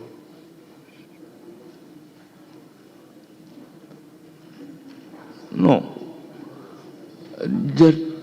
Ebenezer Ahuma Jetro is no more in acting capacity by the exit of the former clerk. He is now a substantive clerk. That is why the word AG is not there. 17.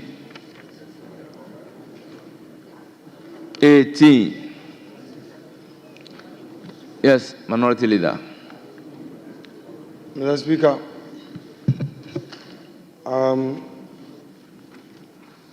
for what you have just brought to our attention, I believe that as a House, we cannot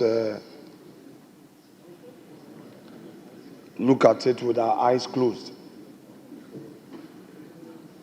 That a man who has served this Parliament all these years, rising to that high administrative office as a substantive head of this institution, though he's not a member of this House, but we know the role he plays in helping this House. So, Mr. Speaker, without prompting, grant me leave under your inherent powers to say a few words. It's important that my respected colleague and friend at the bar has brought this matter up. So, Honorable Minority Leader, I will grant you the leave. But if you permit us to complete the vote and proceedings, then the leave will be granted all you. All depends on how you would administer most discretion. Grateful. Most grateful. Yes, Mr. Speaker. Page 18. Yes, Honorable Member. Thank you very much, Mr. Speaker. And I try to catch your eye on this issue. And I still think it's important I bring it to your attention for further guidance. Because my honorable member, Boama, raised a point as to the rendition of a paragraph 2 of page 8 or page 10. And you said that it is correct. But per our standing orders, if you look at the interpretation of members, Mr. Speaker, Parliament, per our standing orders, and even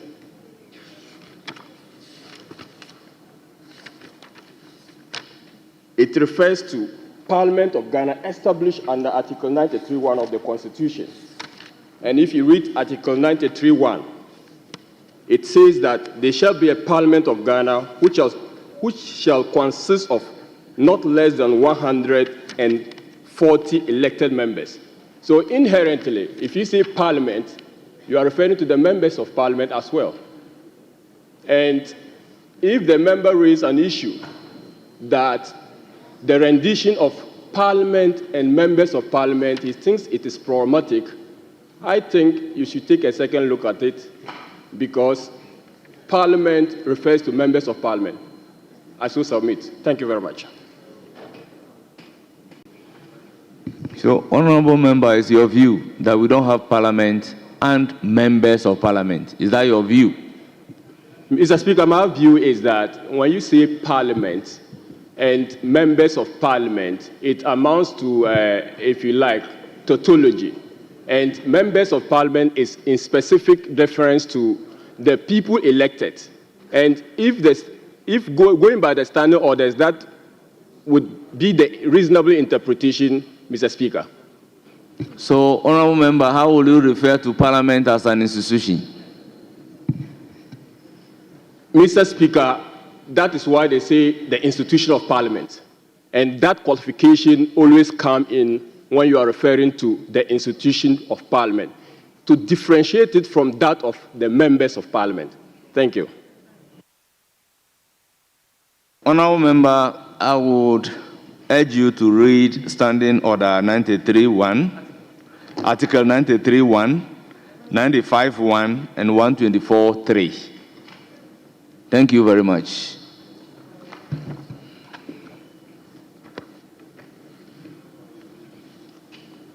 Page 19. 20.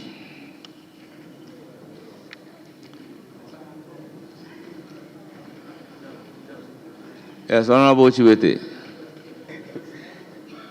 I'm most grateful, Mr. Speaker. Mr. Speaker, sorry, I have to take you back to page 17. Item XVI. Mr. Speaker, the Honorable Minister Designate for Savannah Region has Isifu as part of his name. He is Honorable Salisu Isifu Biarobe. Or Biarobe Isifu. Very well. Thank you, Mr. Speaker. Table office, take note. Page 20.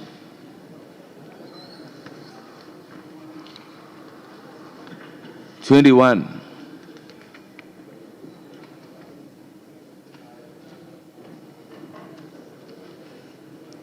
22.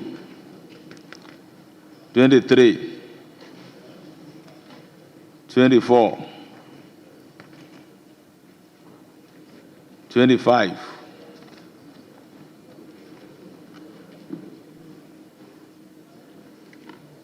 Honorable Speaker, sorry, I was on my feet, you couldn't. Very well, honorable member.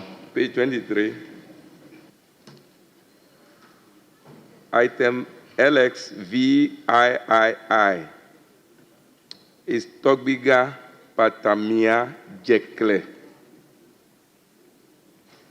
And the Togbiga does not have an H at the end. Togbiga, there's no H. Patamia, there should be an I before the A. P-A-T-A-M-I-A-H. And Jekle instead of Jokle. And the next item, Mamaga also has no H. And it should also be Asieku, not Asiedu. Mamaga Asieku, the fourth.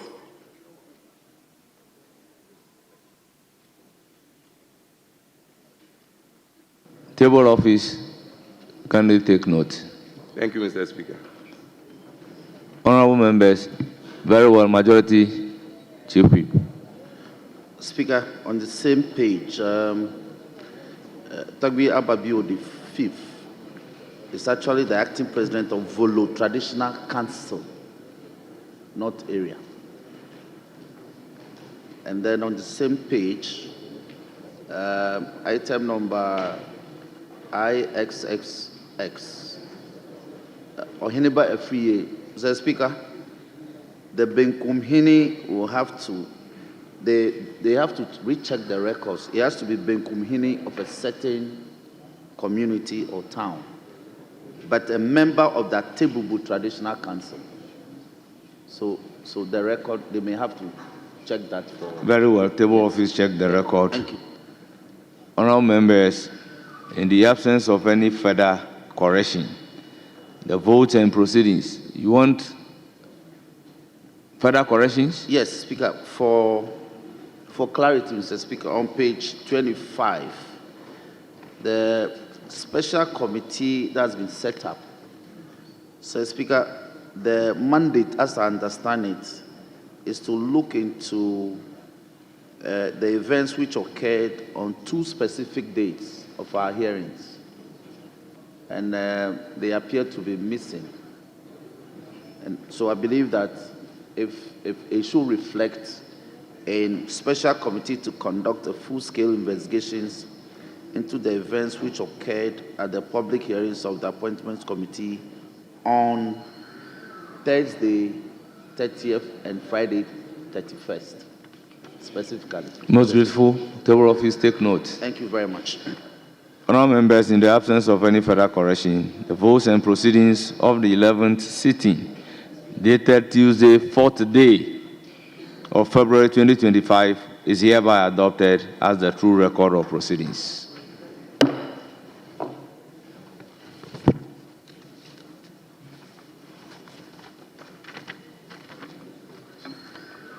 Honourable members, a statement has been admitted in the name of Honourable Dr. Zaneto Ajiman Rollins on the need to implement multidimensional measures to address the disturbing trend in cyber crime. Honorable Chief Whip. Speaker, with respect, before our colleague reads her statement, may I bring to your notification that we had an earlier conclave with the second Deputy Speaker, and the Honorable Doyo was there.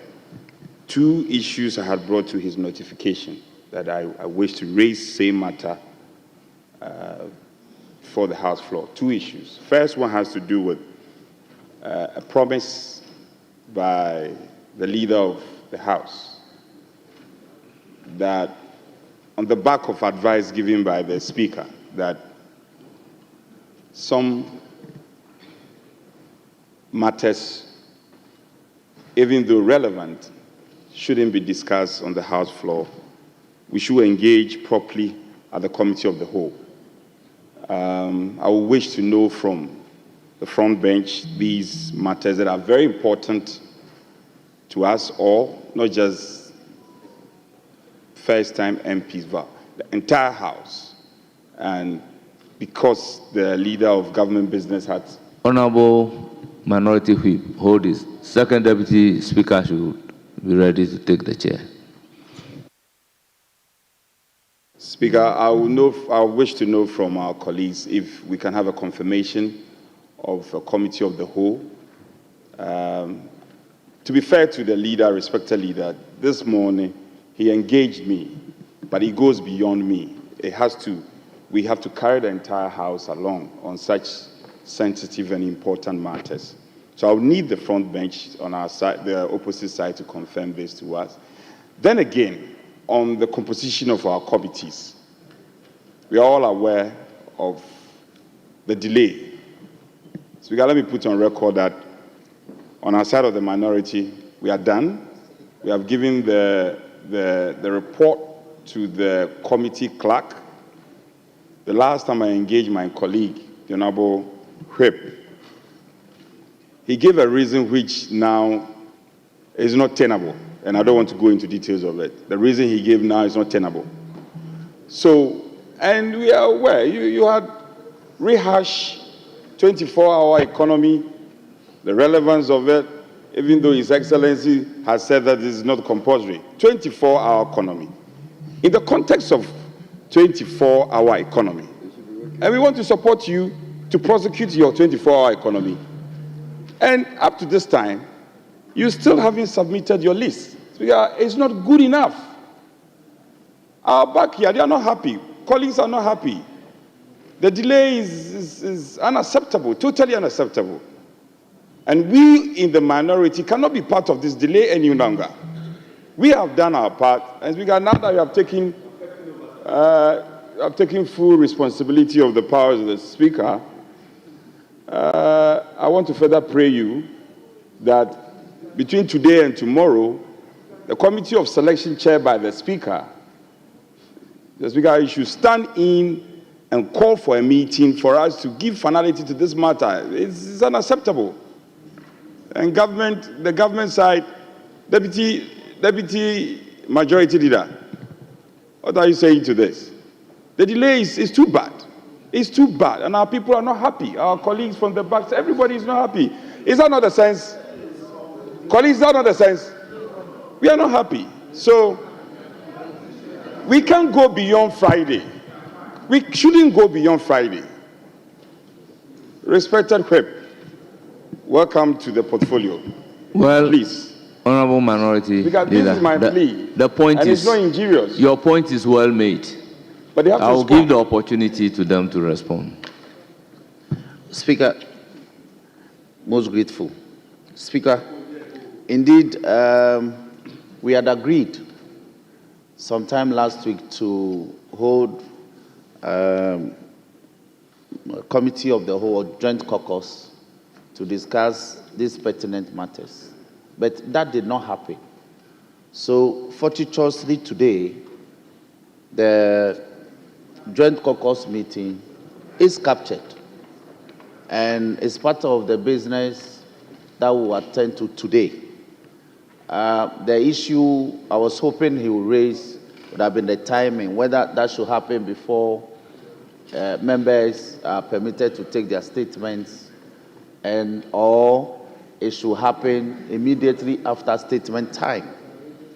But he completely came after me. So I want to assure him that we'll deal with it today. We'll hold joint caucus today and deal with those pertinent matters he alluded to.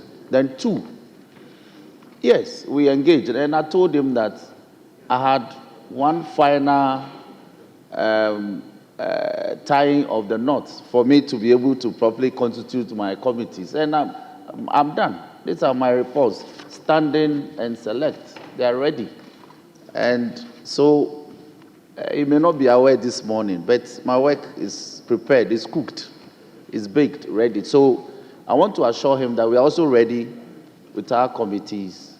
So once, Speaker, at your convenience, either later today or tomorrow, we can convene a committee of selections and properly constitute the appropriate and relevant committees so we can move into action. Very well. Yes. Very well. Mr. Minority Speaker, Leader, any concern about yes, this? Mr. Speaker, I don't think the Majority Chief Whip paid attention to all that the Minority Chief Whip said. I don't know whether he's become aware that the President has made some further nominations for deputy ministerial portfolios. You know, you are forming your government at a very slow pace, and that is affecting oversight. You heard my respected colleague behind me, popularly known as OPK, Honorable Davis Opoku. He is of Mpraeso, the MP from Mpraeso. He said, your actions are affecting oversight because you are in government. So don't be selective in your response to the respected minority chief whip. You are creating the impression that merely holding 2 files amount to you haven't completed your work. But today, your government has made further nominations. Can you assure this House that you make yourself available to complete this committee work? Because we are anxious to work. There is fire burning in the bellies of our members. Mr. Speaker, today we are seeing some illegalities happening at the central bank. Somebody has been nominated, not appointed, pending National Council of State approval. Once you are nominated, it goes through Council of State. Council of State would have to review, engage the president on the suitability of the nominee. NIB, National Investigation Bureau, would have to do background check. That's just how it's done for ministerial nominees. All these are supposed to be done. And the man is at the central bank.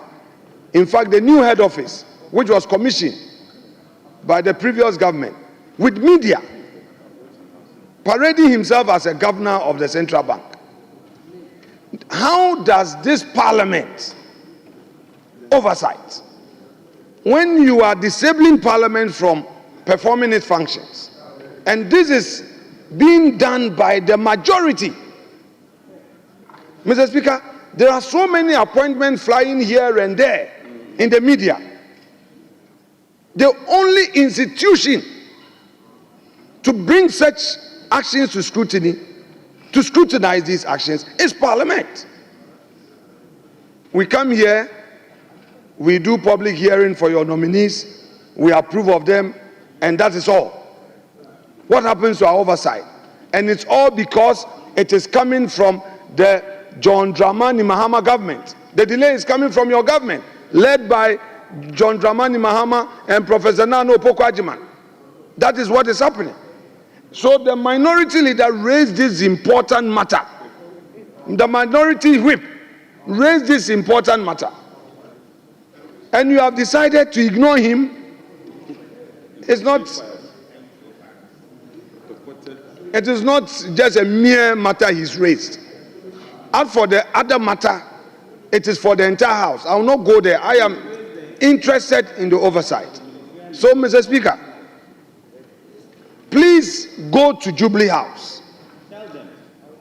Prevail upon them to ensure that they get their list full.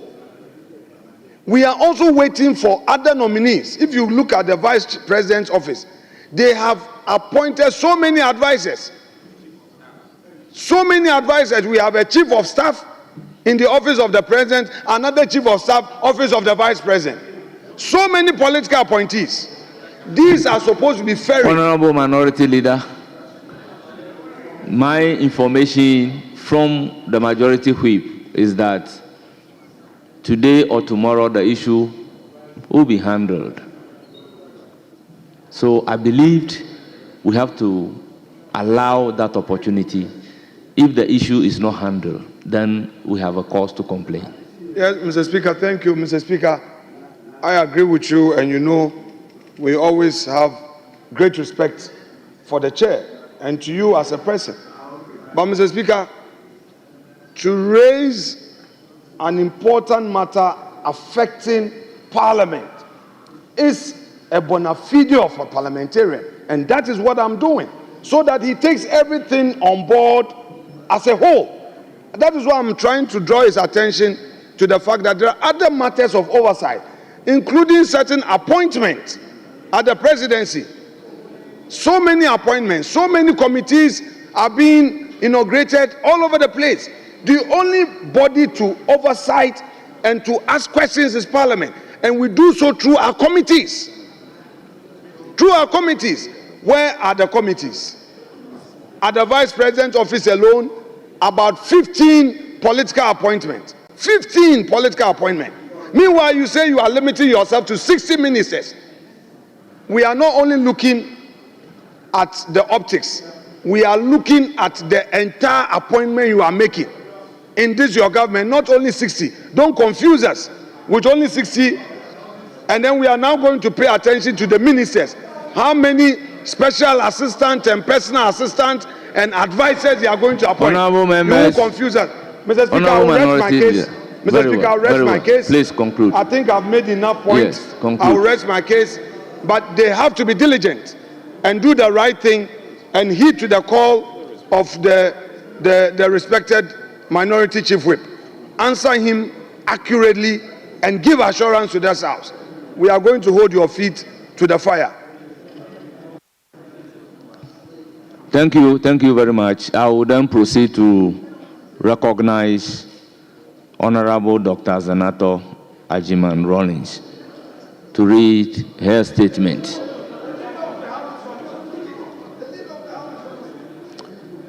On the composition of the committees? Yes, Mr. Mr. Speaker, just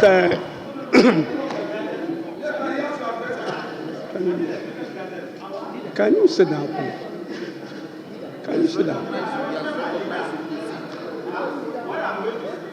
What I'm going to say, the leader will need to respond. I don't want you to get up twice. So, I don't want you to get up twice. I'm mindful of recognizing the Deputy Majority Leader. Thank you very much, Mr. Speaker. I think what my honourable friend, the leader, has just said is something that has already been addressed by my chief whip here. That within today and tomorrow, these issues you are talking about, with regards to the composition of committees, will be addressed. In fact, just yesterday, this House was recommended with a speed at which we have been able to vet and then approve nominees. We've done 42 out of the 60, and a new list has come just today, and that will also be dealt with. So I don't actually see, where you are actually coming from. The issue has been addressed. He's just shown you files. And you will see, he showed you the file, you wanted to see what is inside. You will soon see it. We are actually going to have a joint caucus where some of these pertinent issues you have raised, today that will be addressed. So just calm down. Thank you very much, Mr. Speaker. The issue raised by the minority chief whip has been responded to, and we've been assured that it will be concluded between today and tomorrow. So we will constitute ourselves into the appropriate committees to be able to look at the issue.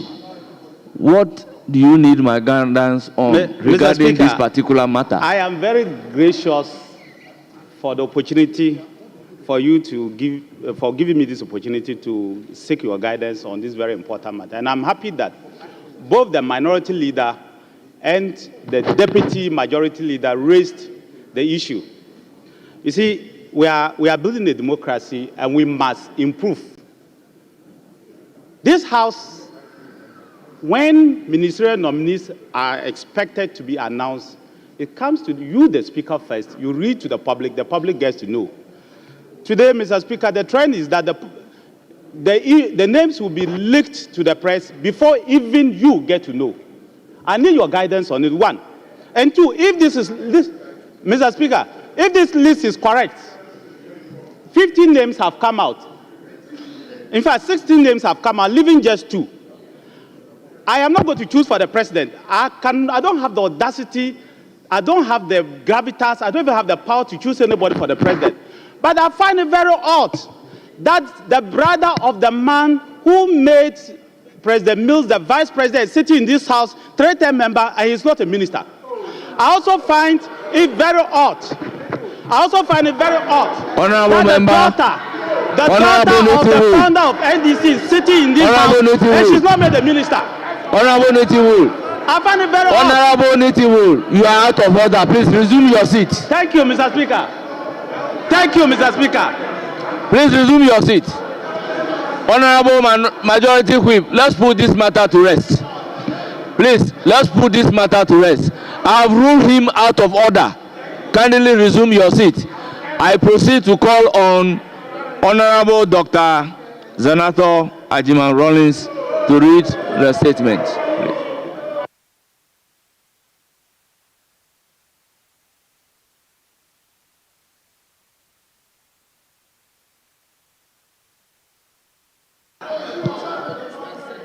Thank you, Right Honourable Speaker, for the opportunity to make a statement on the need to implement multidimensional measures to address the disturbing trend in cybercrime.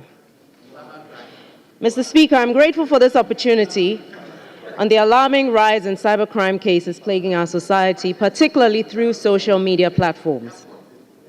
This issue hits close to home, as I personally have encountered and still do multiple fraudulent accounts across various social media platforms, including Facebook, Instagram, Twitter, TikTok, LinkedIn, and WhatsApp, which I have had to report countless times to the Cybersecurity Authority and the Ghana Police Service repeatedly.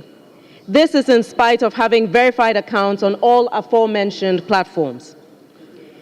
One major challenge is the length of time it takes for these platforms to respond to fake reports, to respond to accounts of fake accounts, in spite of having received verified accounts of various persons, and several fake accounts are opened daily by these criminals.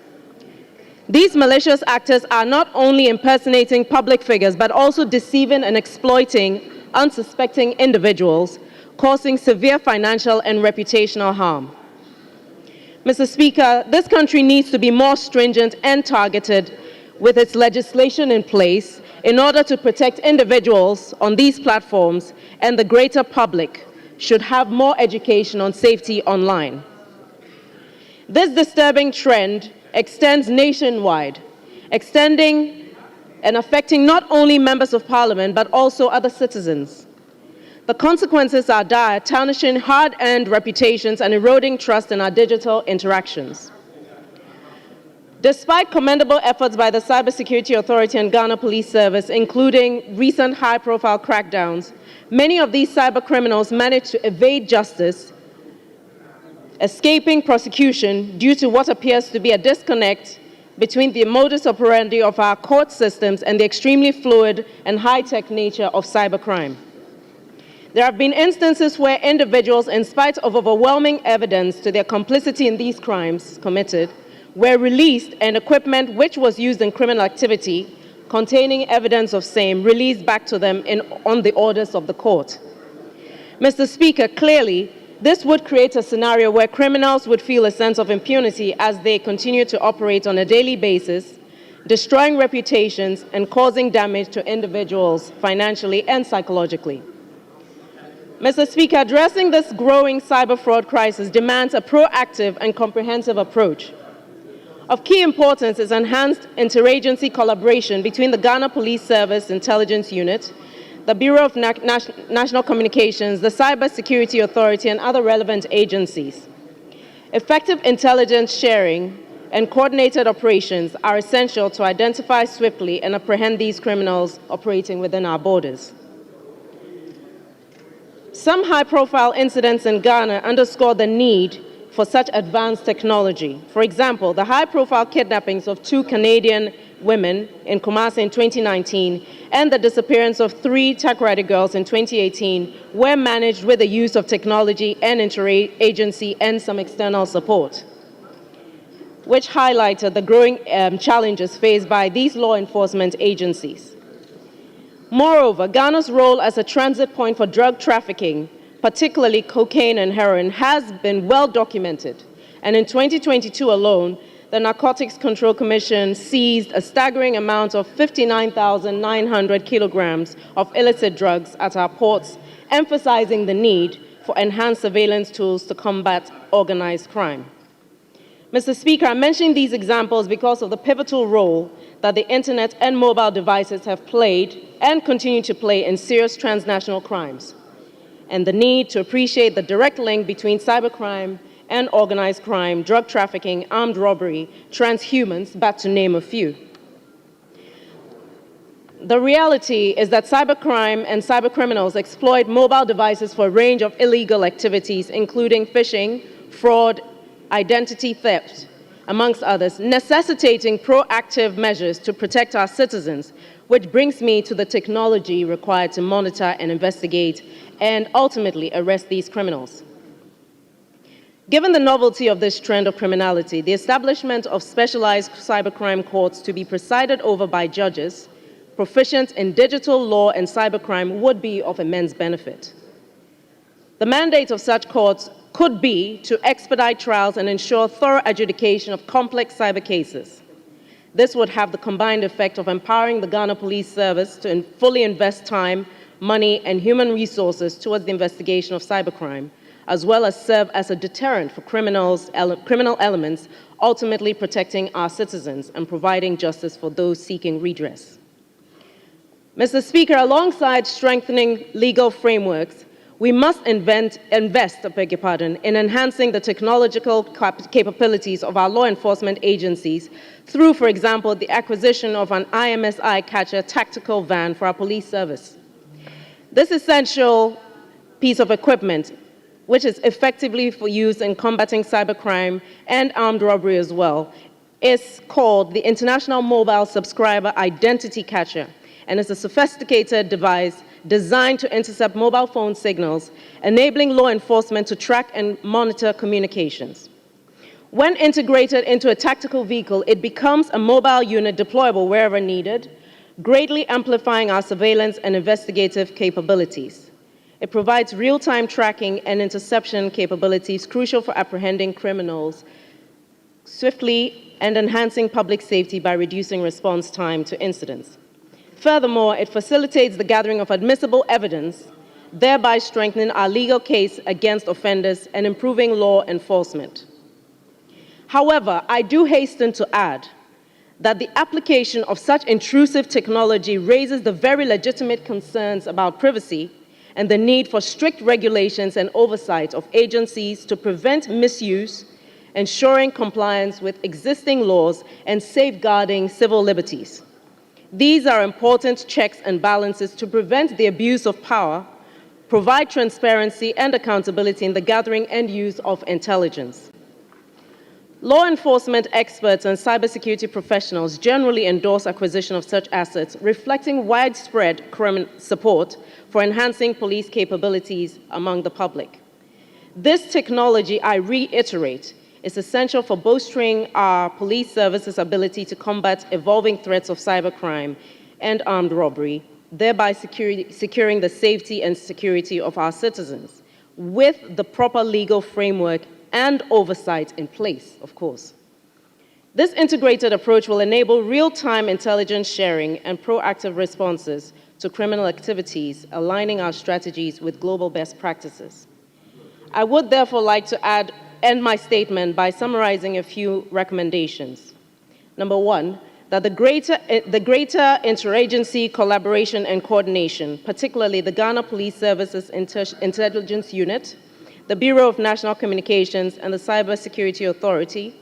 Two, that special courts be established to deal with cybercrimes. Three, procurement of equipment and technology to enhance crime-fighting capabilities of the Ghana Police Services and other intelligence agencies. Four, to establish the requisite legal framework and effective legislative oversight to protect the rights and privacy of citizens from abuse of potentially intrusive technology in the hands of state agencies. Five, legislation that would compel entities like Facebook to make it more difficult for their platforms to be used as a medium for criminal activity. And finally, that greater public education is provided so that people do not engage in financial interactions via social media for any reason whatsoever. Mr. Speaker, this is a statement that was actually written and initially submitted last year. So I'm sure that the current ministers who have specific duties in the relevant sectors will be able to speak to this. I thank you very much, Mr. Speaker, for your attention on this matter.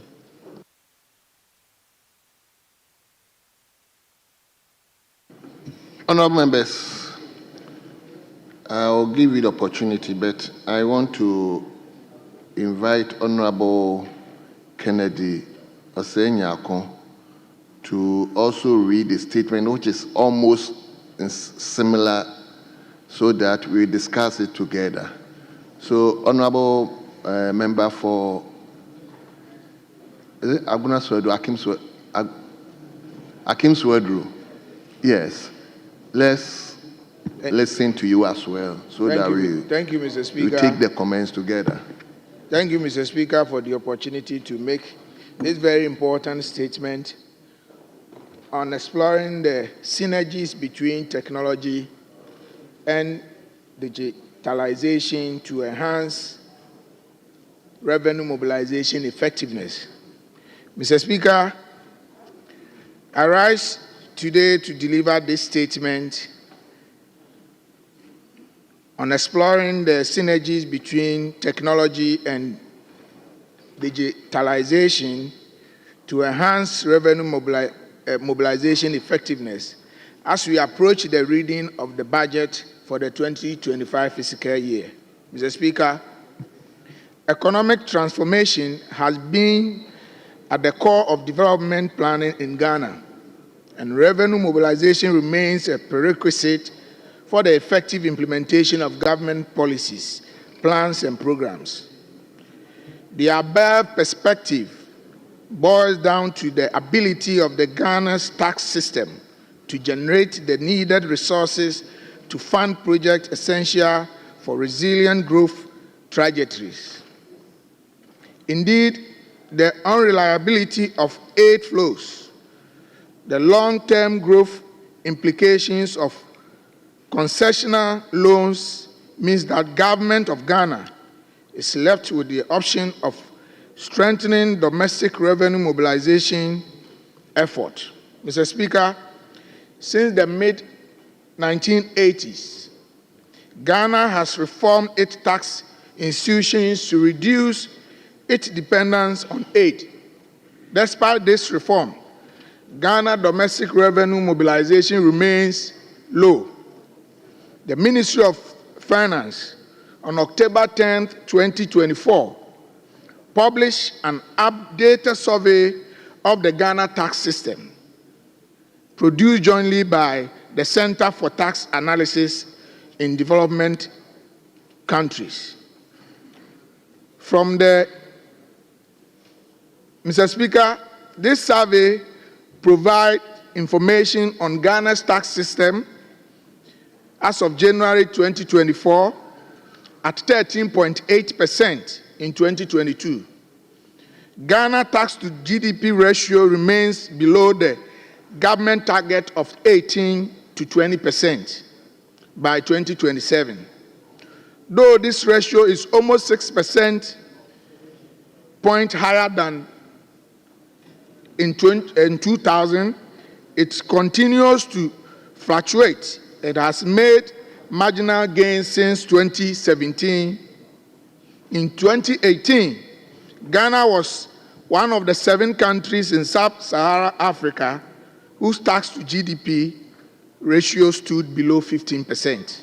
Mr. Speaker, the finding of the report is a repository of key information for policymakers to set out the key policy initiatives and recommendations towards effort to enhance tax revenue mobilization in Ghana by exploring the synergies between technology and digitalization to maximize revenue, ensure quality and dynamic customer service delivery.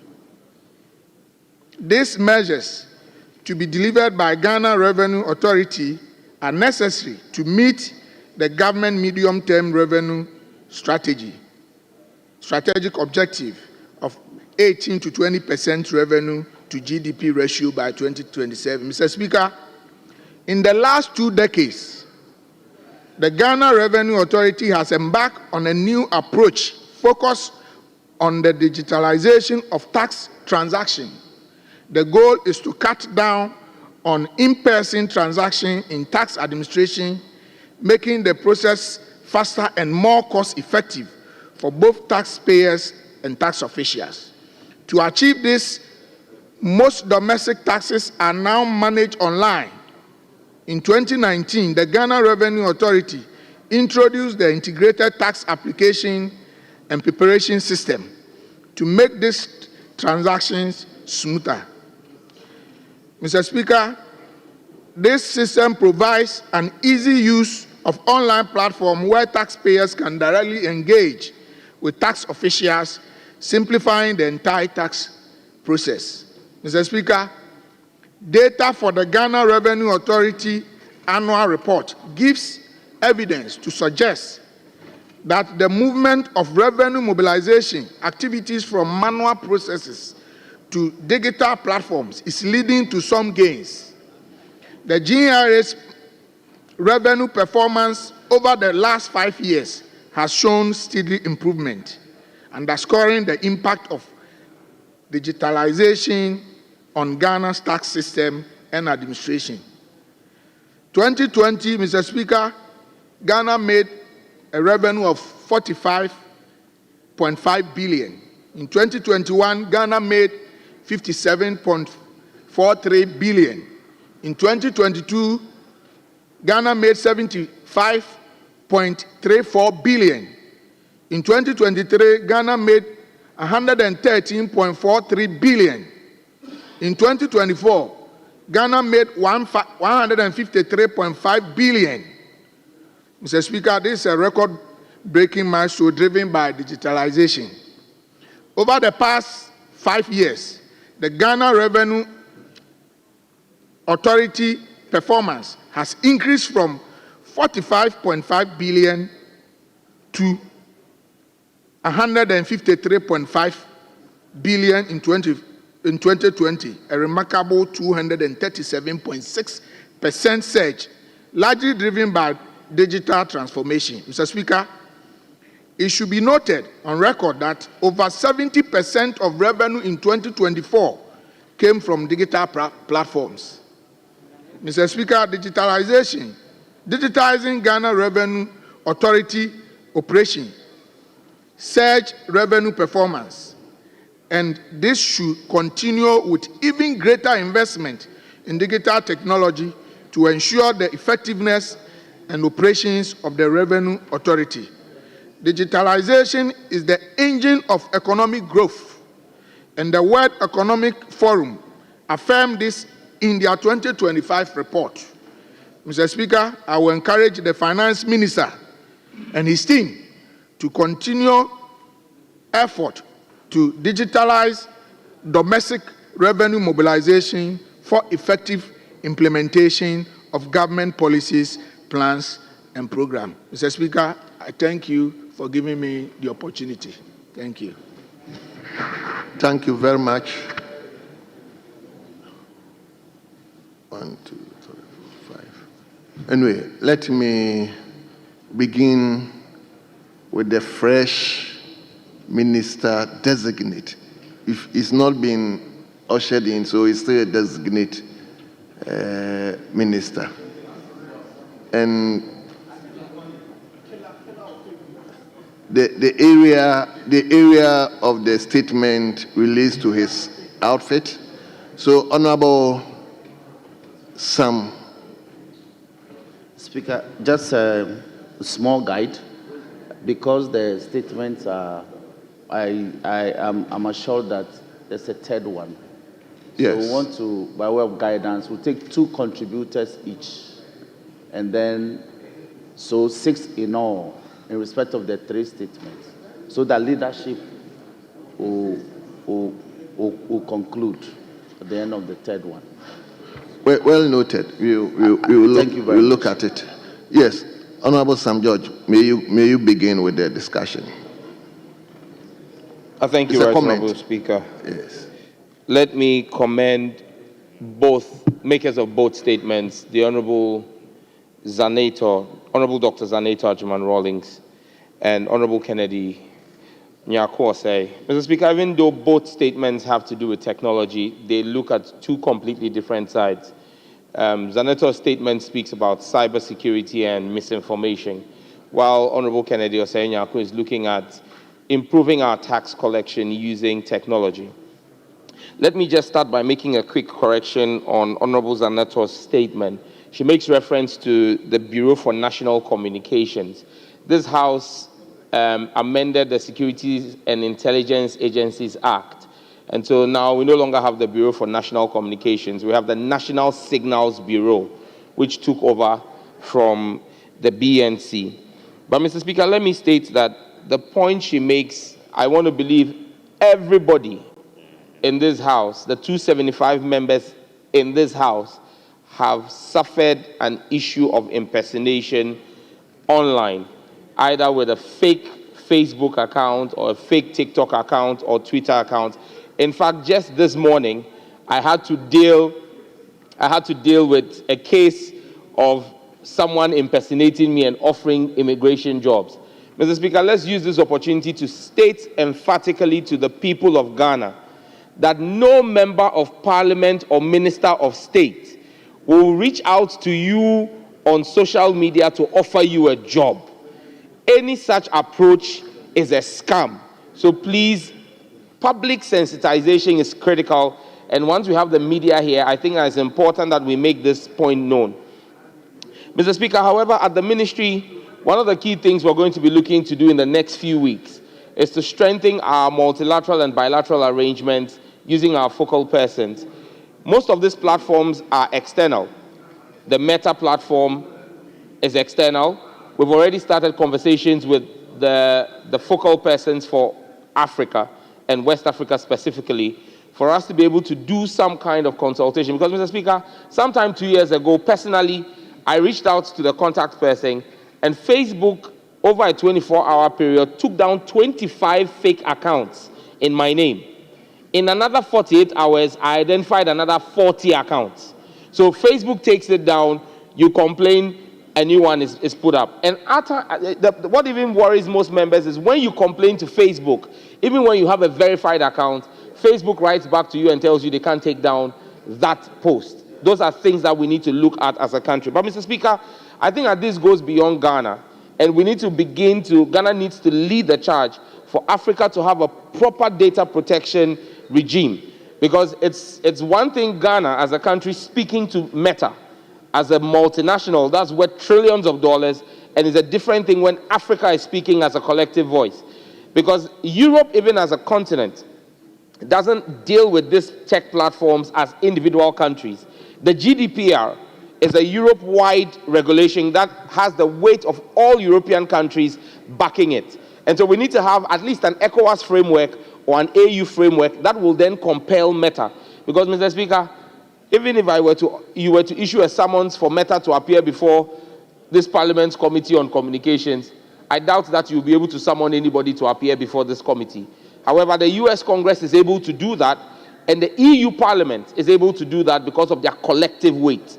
You don't have Meta appearing before individual EU countries. But if we do this as collectively, I believe we'll be able to push it. Mr. Speaker, another thing we need to look at critically going forward over the next 4 years is training for our judiciary. Because the statement Zanato makes points out the fact that even when there have been arrests made, it's difficult to secure convictions because the judges are not well skilled in how the interpretation of the material that's been put before them for prosecution should be used. And when we're talking about this, even our law enforcement officers need training. Because when you read the Cybersecurity Act, Act 1038, passed by this House in 2020, you realize that we talk about preservation order and how to preserve digital evidence that has been taken in the course of investigation. Those are things that we need to look at doing. Mr. Speaker, one of the key things that we need to do, which I stated emphatically during my vetting, was a proper SIM re-registration. And we don't need to do just a SIM re-registration. We need to do a central equipment identity register.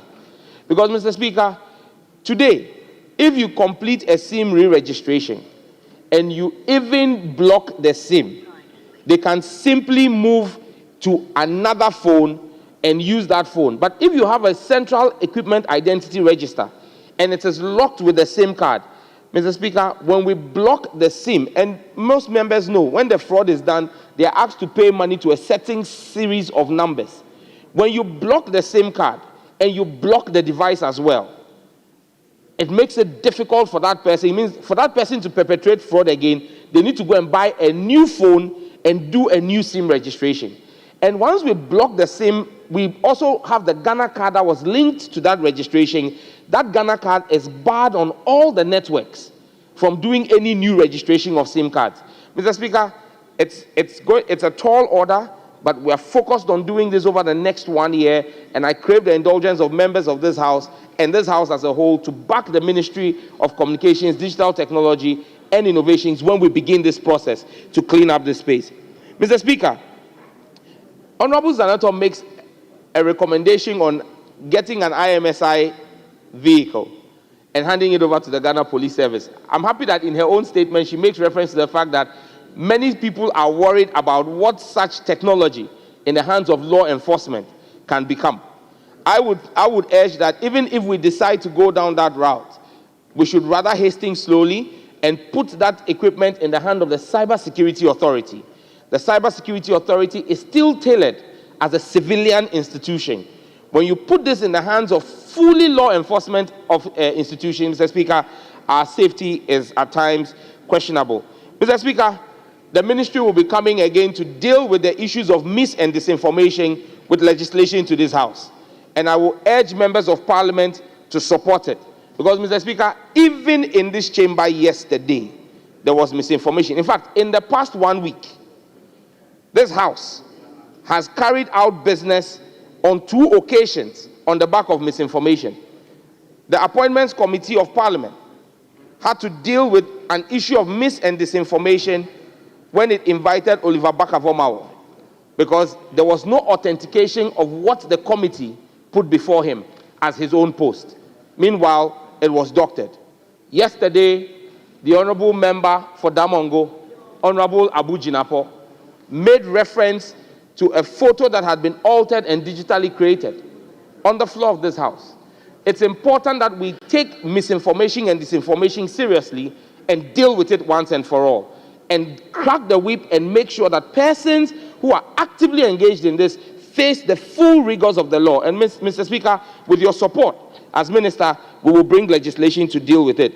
Mr. Speaker, I end here by saying that the new government, unfortunately, the Minister for Finance is not here, but the new government has inherited a liability from the previous administration, the Race Zone project, under the Cybersecurity Authority.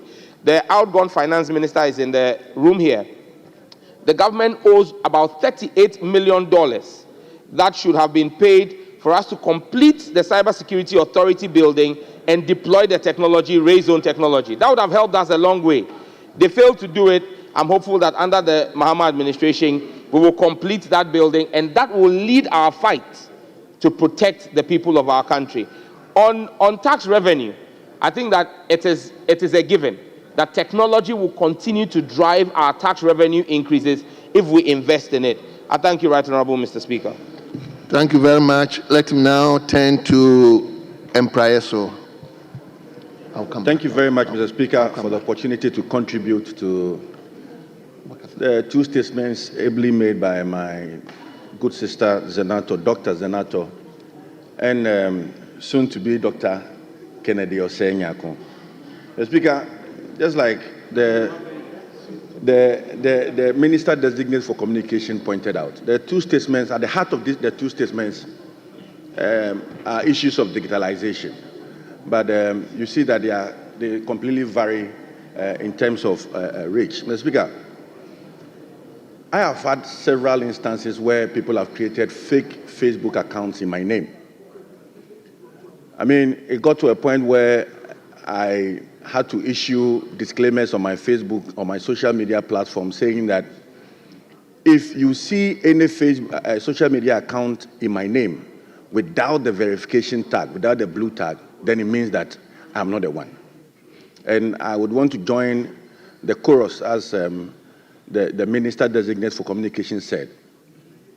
If you're a Ghanaian and anybody approaches you on Facebook or Twitter or TikTok saying that he or she is a member of Parliament or is a government appointee and that is able to offer you jobs on social media for a fee, it is fake. It is absolutely fake, and it's important that the Ghanaian people appreciate this. But, Mr. Speaker, I also would urge colleagues, members of parliament, that it's about time that we also created social media accounts. If you do not create the account, somebody will create the account in your names and dupe ordinary Ghanaians, innocent Ghanaians. It is happening. And the kind of work we do, sometimes I wonder why members of parliament would shy away from creating social media accounts to propagate the good work they are doing in their constituencies. That is what is happening. If you leave that space to the fraudsters, they are going to seize the opportunity and milk it to their advantage. So let's create the social media accounts. And Mr. Speaker, I would urge the young Minister for Communication incoming that it's about time that he liaises with these social media companies, Meta, Twitter, TikTok, and all of that, to at least get accounts of members of parliament verified. It should be a given. Once you are a member of parliament and you approach social media, Facebook, you should be given that opportunity to get your accounts verified. I have a lot of confidence in and the things that he says, and I'm praying that they are not just mere words. It speaks with a lot of confidence. It speaks with a lot of knowledge when it comes to issues affecting cybercrime. Mr. Speaker, one area where probably maybe we should also be looking at is how people are using cyber security or cybercrime or the cyberspace to engage in human trafficking. Last 2 years, I was in UAE, Dubai, and I met some young Ghanaians. In fact, these are young female Ghanaians who were lured through social media to travel abroad. And the difficulties and the challenges they are facing outside, Mr. Speaker, is untoward. It's not something that we can even easily say on this platform. And I'm urging the Ministry of Foreign Affairs, the Ministry of Communication, to put their heads together and sensitize the Ghanaian. We need to educate the Ghanaian.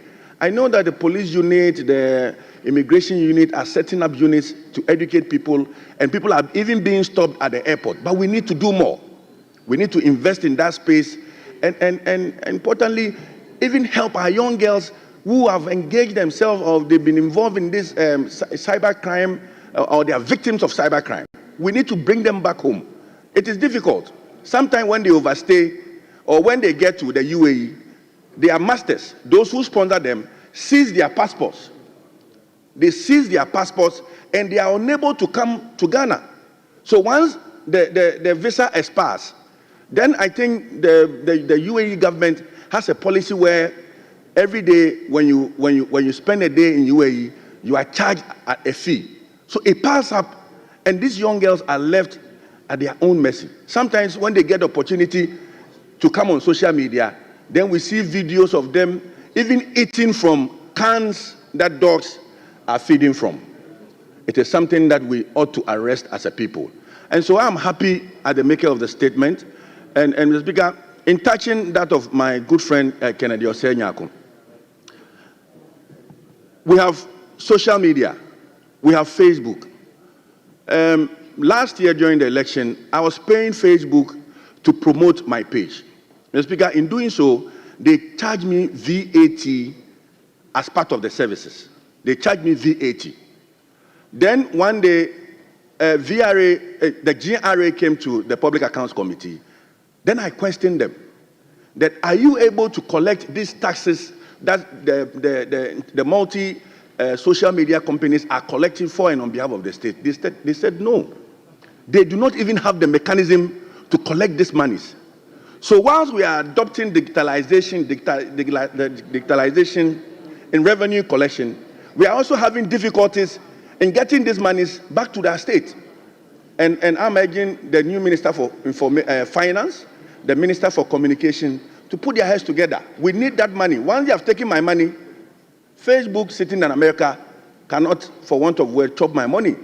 It's important that those monies are collected and used to construct the roads in my constituency. And I know that once we adopt these measures, the country Ghana will move forward and Ghana will develop through digitalization. But it's important, Mr. Speaker, Digitalization, digitalization just rings one bell. There's a name associated with digitalization in this country, Dr. Mahmoud Baumi, and I think it's important that we accord him that needed recognition. Thank you very much, Mr. Speaker, for the opportunity to contribute to the statements ably made by my colleagues. Well, let me go to Abena, North Town. Abena. Thank you. Leader, I'll come to you. Let me listen to your back first. Thank you. But make it around 5 minutes, please. Thank you. Thank you, Mr. Speaker, for the opportunity. I'm guided by Order 93.5 and I'm grateful for the opportunity to contribute to the statement by the Honorable the Honorable MP for Osu, Klole-Kote constituency.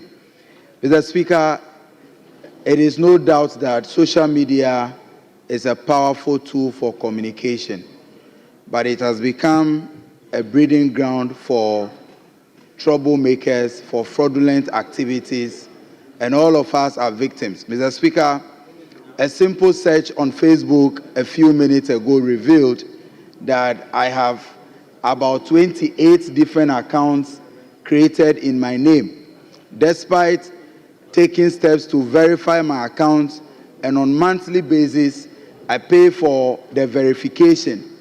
Others have created fake accounts in my name, and they are using these accounts to demand monies from people and defraud people on a daily basis.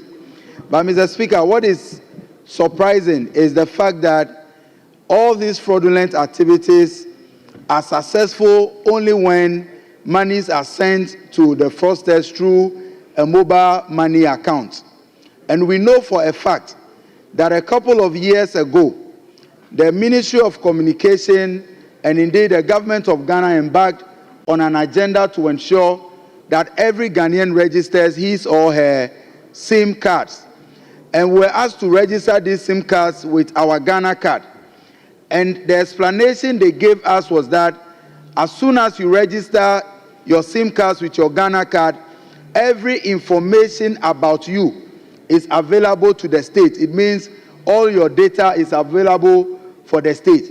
Now, why is it difficult that fraudsters or scammers are able to register SIM cards?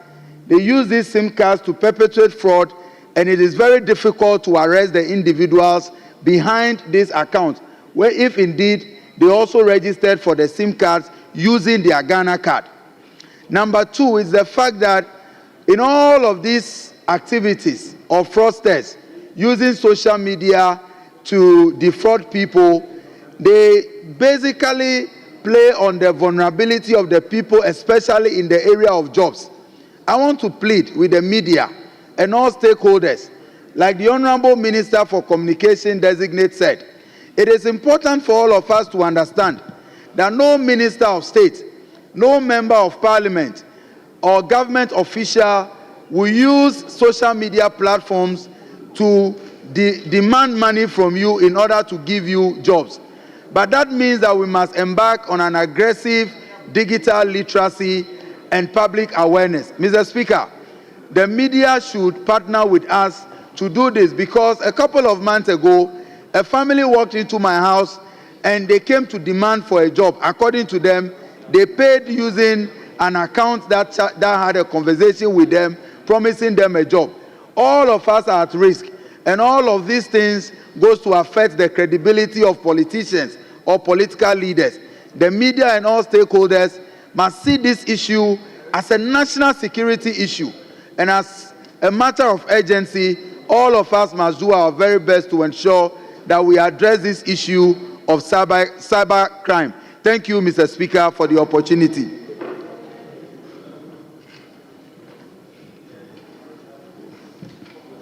Thank you, Mr. Speaker. Mr. Speaker, I seek your guidance.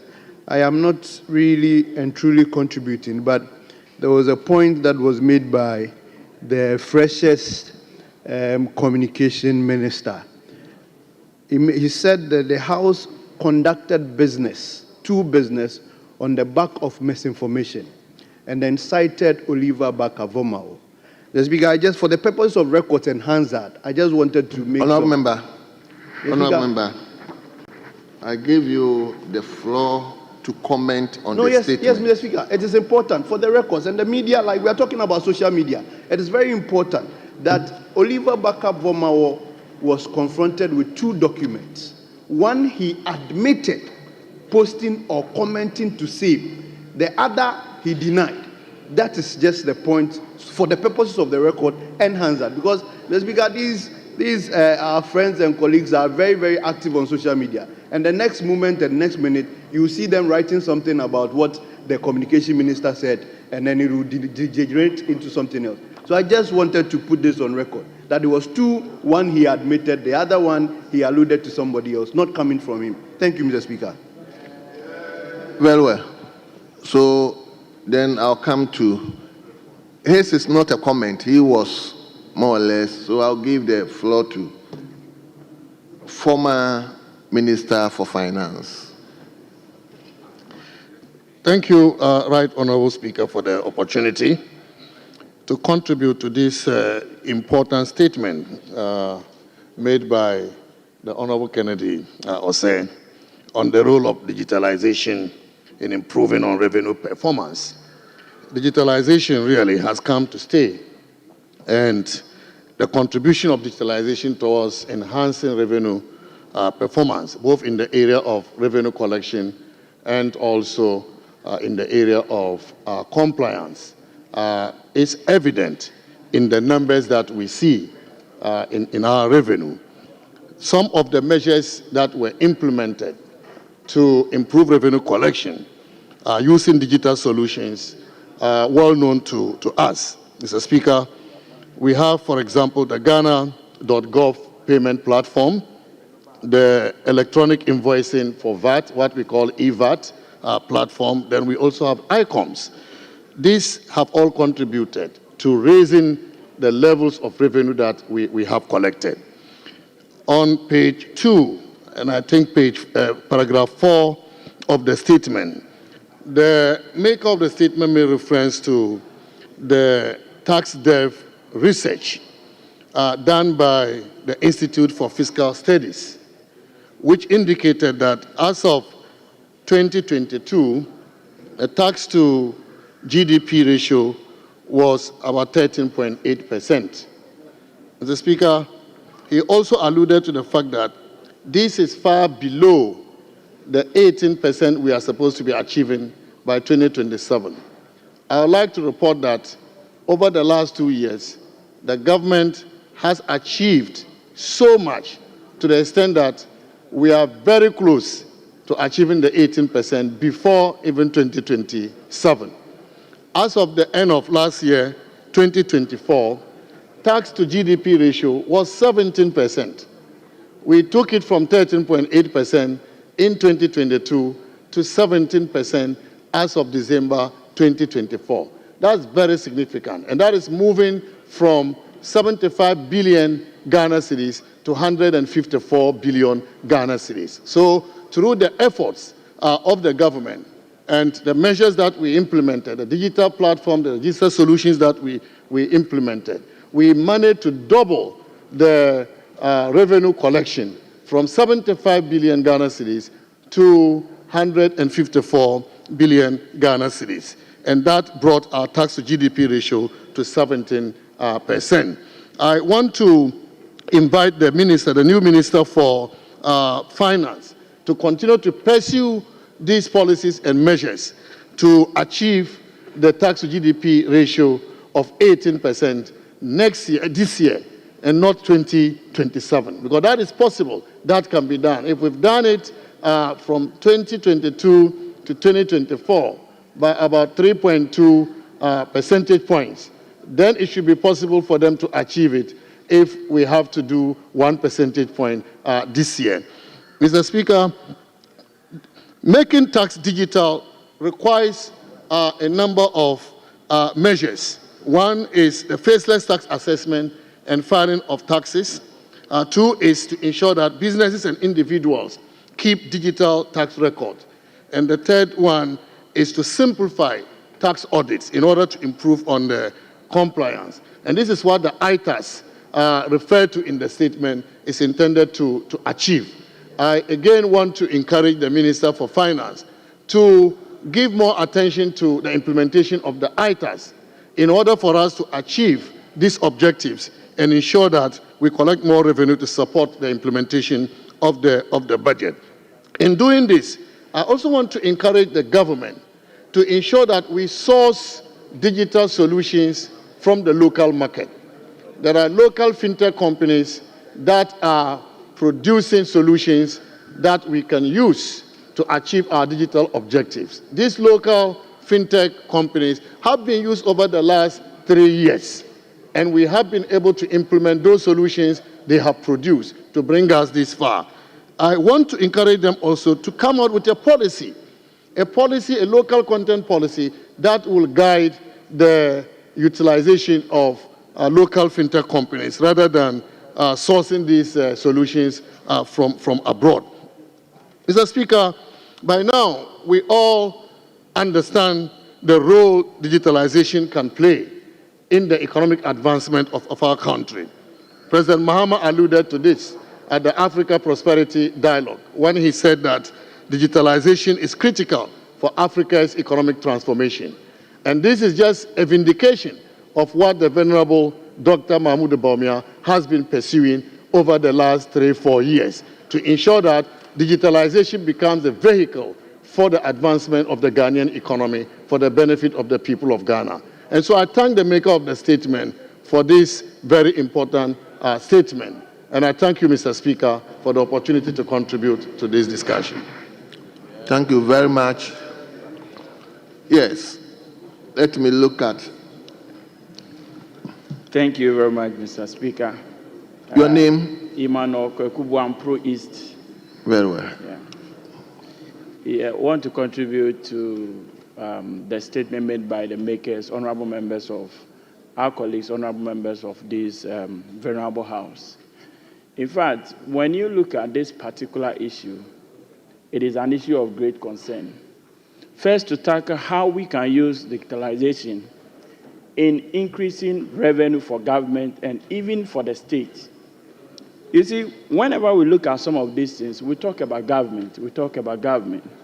But unfortunately, much of the private sector contributes a lot to these finances and taxes.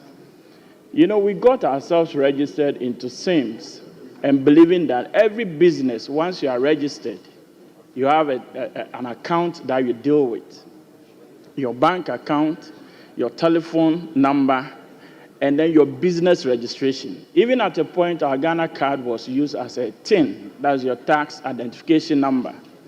This tells us clearly that when we map up a strategy as a country, we would be able to use these tools available to us to make sure that whatever you generate, whatever you produce, you are able to account for it.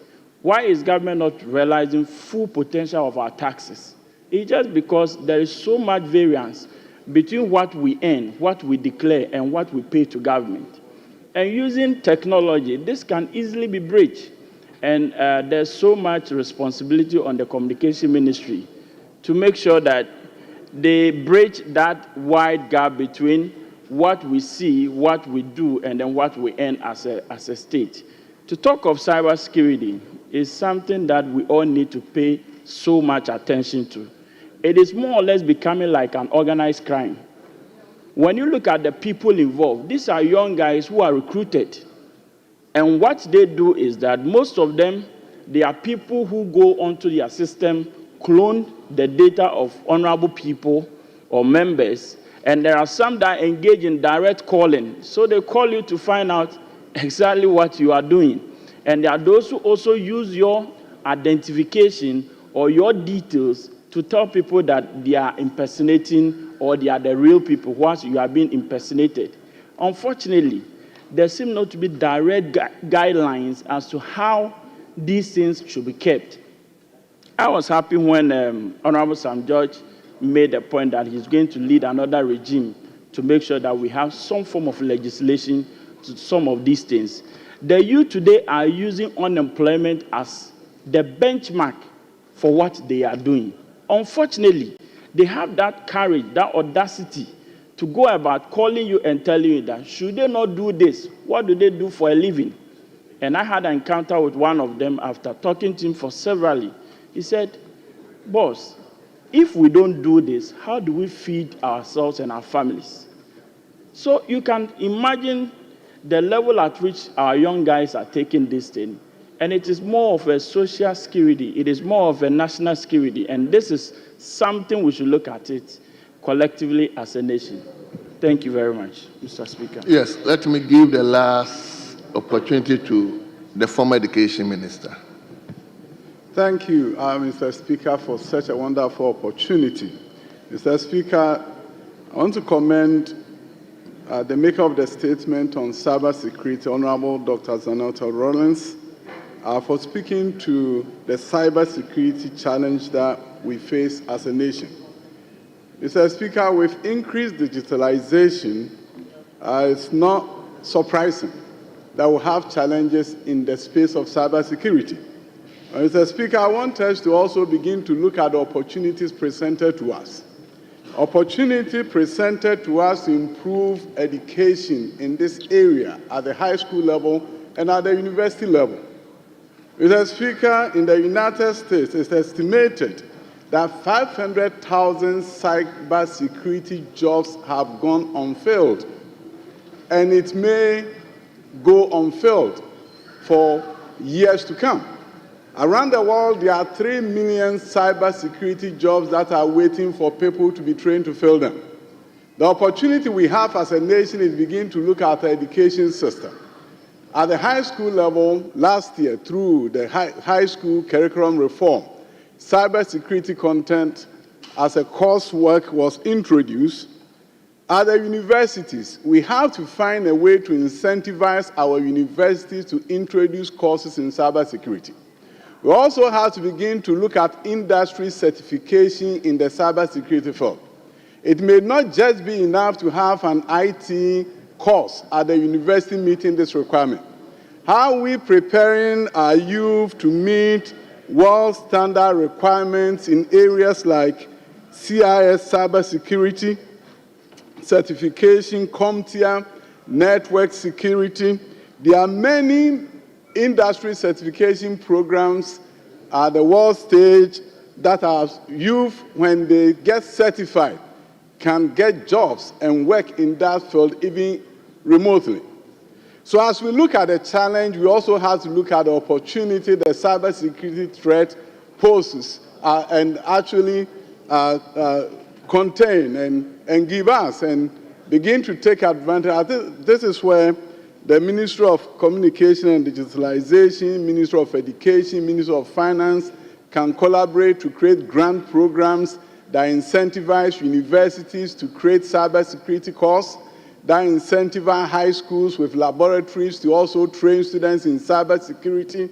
So as we take advantage of the challenge, then Ghana will put its best foot forward, providing the cybersecurity experts of the world.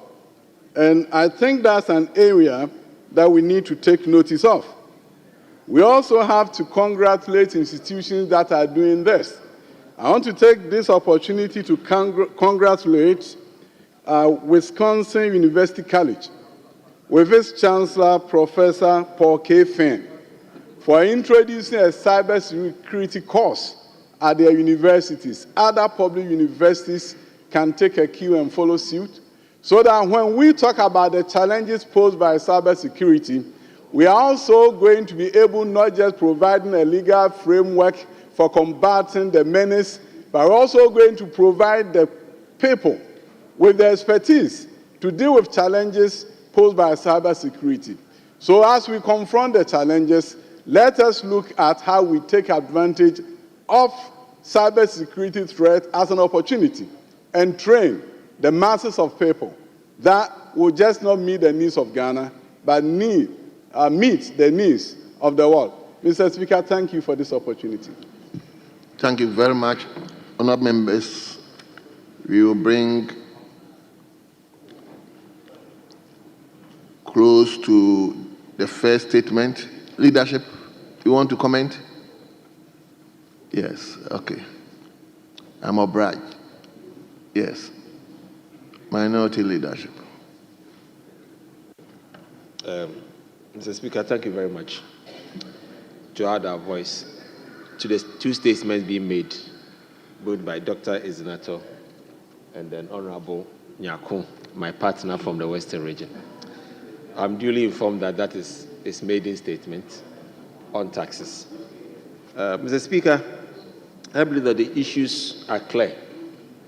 First and foremost, in this modern world, you can never do anything without digitalization and internet and the Internet of Things. It is therefore very appropriate that whilst issues of cybersecurity comes up as a country, we also rise up to the occasion. Mr. Speaker, it is a fact that today digitalization has made our lives more easier to live, and then it also gives us the opportunity to grow our country. Today, when you take the giants of the world, more than 5 IT companies control them: Apple, Microsoft, and the rest.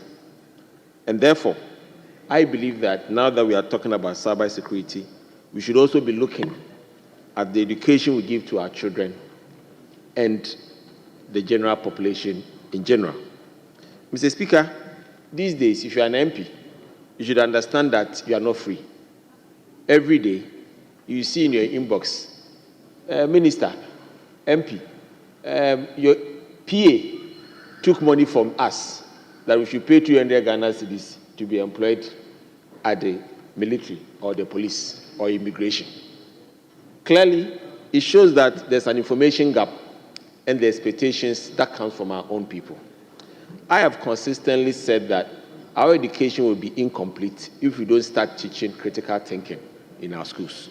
Because I ask myself, how would an ordinary person think that his MP was to take 200 Ghana cedis from him or her before he gets placement in the immigration services or any employment agency in our country?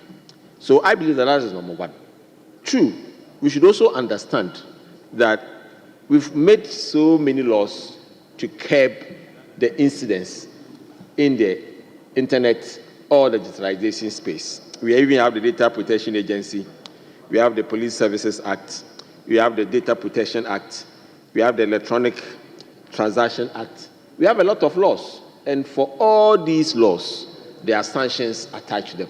So the question you ask yourself is, how come people continue to perpetrate a lot of these crimes and we are not able to take care of it?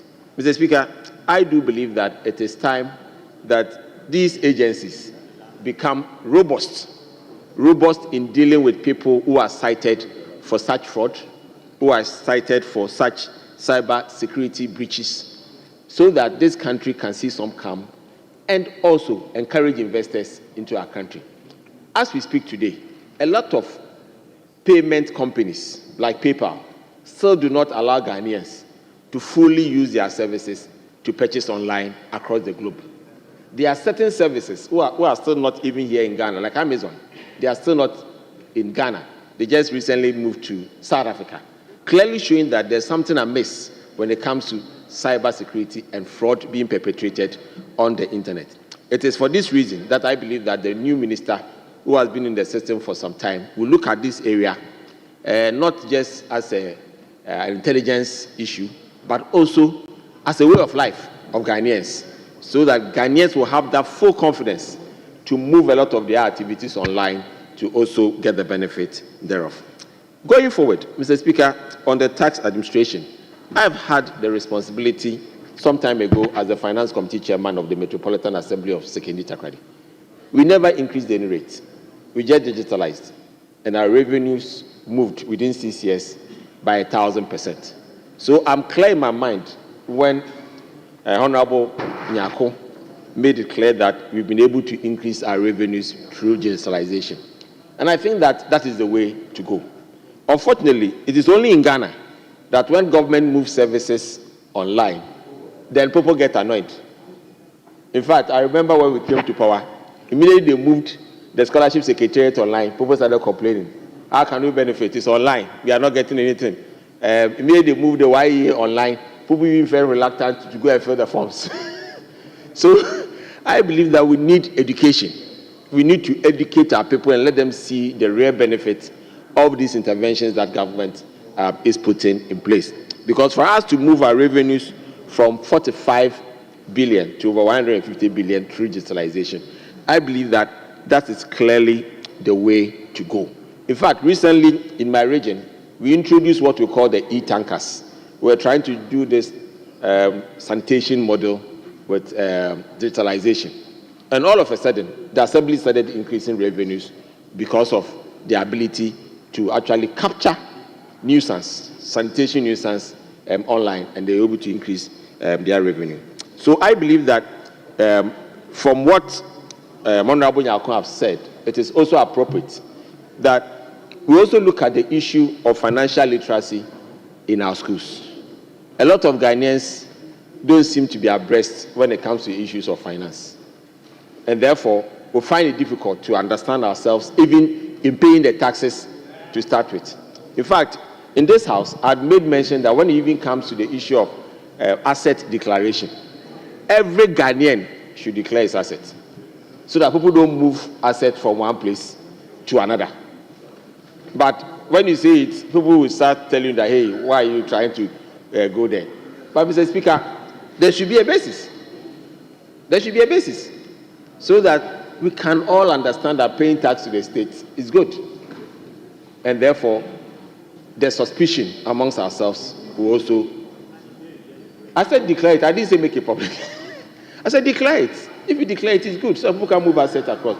So that when the tax officers are now going to ask us to file online, to use our Ghana card to do this, blah, blah, blah, there can always be that connection, that interaction, and then for us to trace to the last mile so that government can get the benefit of our taxes. Thank you very much, Mr. Speaker, for the opportunity to ask. Lastly, Honorable Majority Deputy Leader.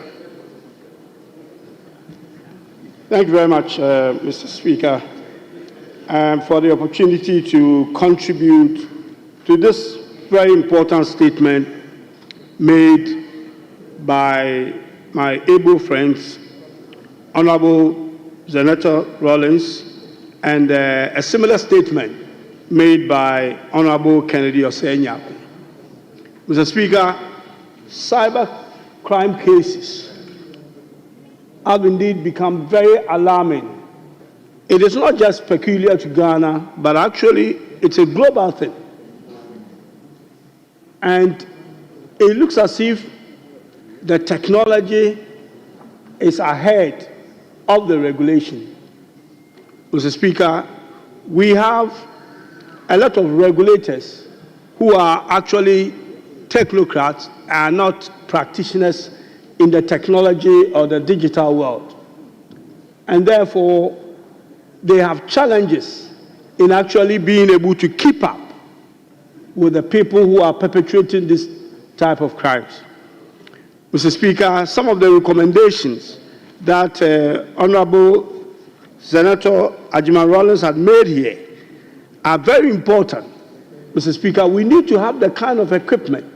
Such matters that are reported to the police and other agencies who deal with these things are not actually equipped and don't have a good understanding of the technology to be able to deal with the problems that we send to them.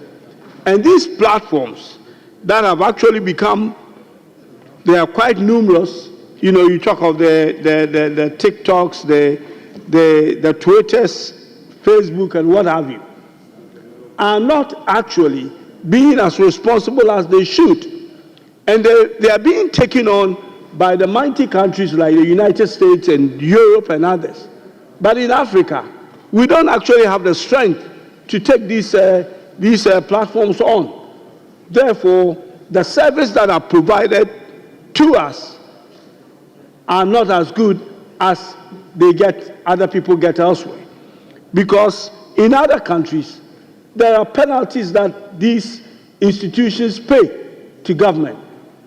And if that is not there, then obviously people are going to get away with doing all the things that they do.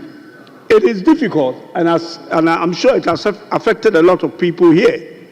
that when you get all these fake accounts and all that, to be able to actually get them shut down, even with verification, because we are not having the regulations and what we need to be able to do these things.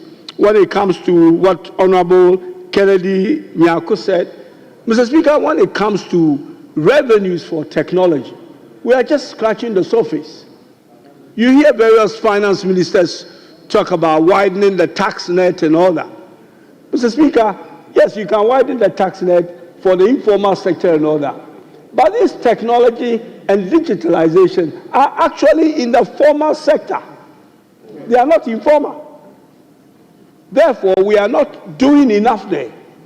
Are we equipped with people in the GIA with technology to be able to trace some of these institutions, to be able to get us the taxes that they should pay? And the answer is no. When you go to the Ministry of Finance, it's the Ministry of Finance itself hiring practitioners who understand this modern day technology to be able to pursue the taxes that some of these institutions are due to pay us. So we have the minister designated here.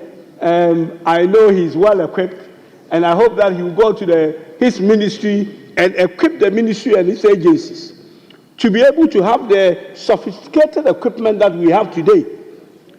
The criminals are far ahead of us with the technologies that they have, and we need to fashion out the policies, the regulations, and what have you, to be able to get this scammers.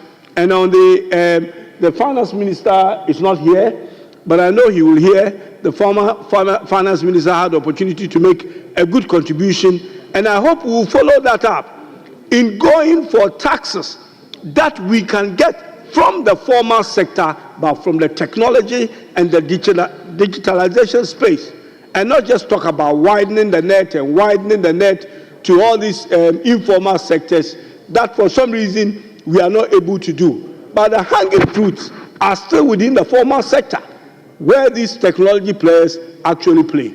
And I thank the people who made this statement for a good job done. Mr. Speaker, with these few words, I thank you.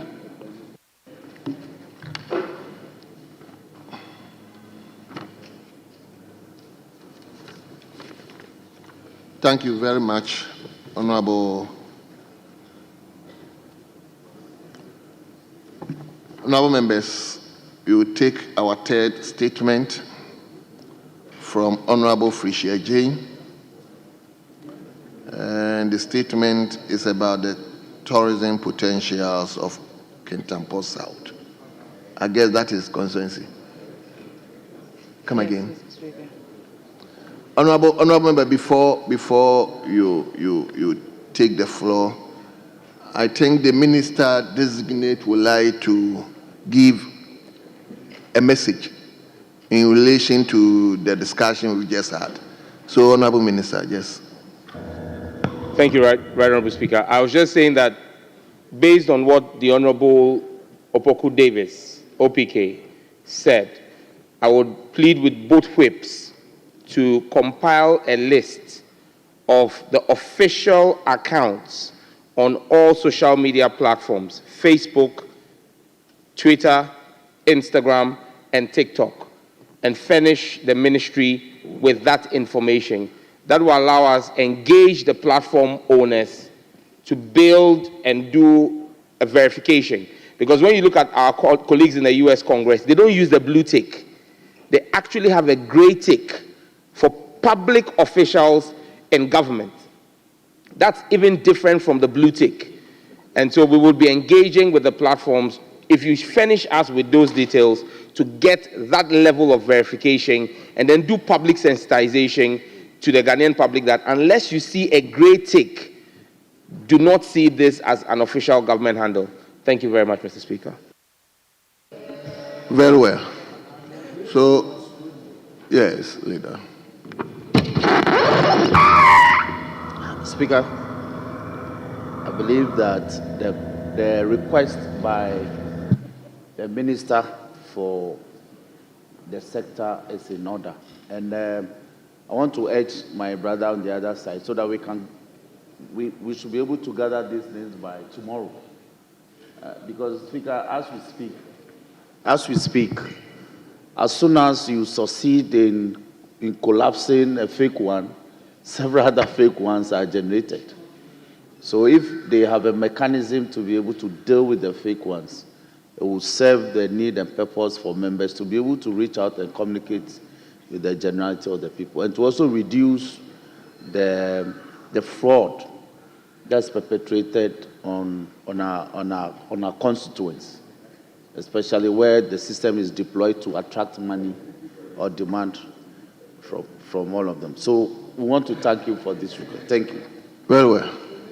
Yes, Honorable Jerry, you want to say something? Yes, Speaker, especially when there are a lot of invitations to treat with reference to people saying that you have to pay 200 cedis for you to be employed. And my friend Afia Bekpo has suffered a lot of those. It's high time to support the call from our brother and finish him with all our proper emails and other social media handles so that all of those ones are verified for the security of members. So we are minded to support this call. Thank you very much. Thank you very much. Yes, let me now invite Honorable Fisher Jane to take the floor. Thank you, Mr. Speaker. Mr. Speaker, I am honored to stand before you today, proud and humble by the trust my constituents have placed in me for the second time after I lost my seat in the 2020 elections. My journey to this moment has been challenging, yet transformative, preparing me to serve my constituency with vision and pride.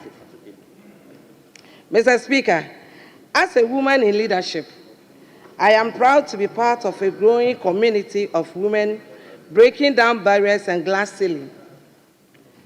I commend His Excellency President John Dramani Mahama for empowering women in public service. The selection of Her Excellency Professor Jenana Opoku Agyemang as running mate and now Vice President of Ghana demonstrates the President's commitment and the Ghanaians' people's acceptance of women in public service. Mr. Speaker, to young women and girls out there aspiring to leadership, I say the sky is not the limit, it's only the beginning. Mr. Speaker, our constituency is rich in tourism potential, boasting attractions like the Kintampo Waterfalls, Kintampo Fila Falls, Kintampo Village. However, poor road network and inadequate telecommunication infrastructure hinder tourism growth. Mr. Speaker, most of our roads leading to important tourist sites are in bad shape, making it difficult for tourists to access our attractions. Critical roads such as those connecting Jema Town and Amoma Town to Amoma Nkwanta through Agena require urgent attention. Those roads are a nightmare for road users, farmers, and traders. Mr. Speaker, some of the major roads in need of repair include Amoma Nkwanta through Agena to Ofuman in Techman North constituency, Shreso through Bwedi to Nyame Asem, Asante Okra to Ayoya, Sabule through Mansie to Subrinso in the Wenchi district. Mr. Speaker, these roads are a lifeline connecting our communities, facilitating trade, and promoting economic growth. I humbly call upon the government to put the necessary steps to fix the roads. Mr. Speaker, furthermore, the lack of reliable internet service affects tourist communication and local businesses' ability to market their service. I appeal to the government to invest in our tourist sector, particularly in Kintampo South, to improve lives and promote tourism. Mr. Speaker, to boost tourism, the government can encourage local businesses to participate in tourism efforts through initiatives like launching training programs for local entrepreneurs on marketing their services to tourists, creating local tourist board to coordinate promotional efforts, offering micro grants to small businesses to enhance tourism-related services, developing investment plan for infrastructure development in the tourism sector. Mr. Speaker, I appeal to His Excellency President Mahama to consider the repair of our roads and development of our telecommunication infrastructure. Let us work together to put Kintampo South on the map as one of the best tourist destinations.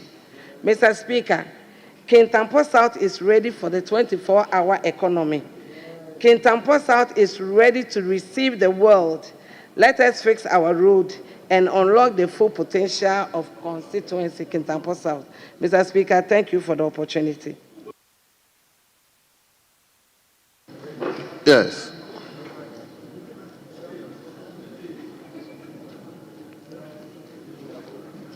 Let me invite Honorable Member for Bosome Freho.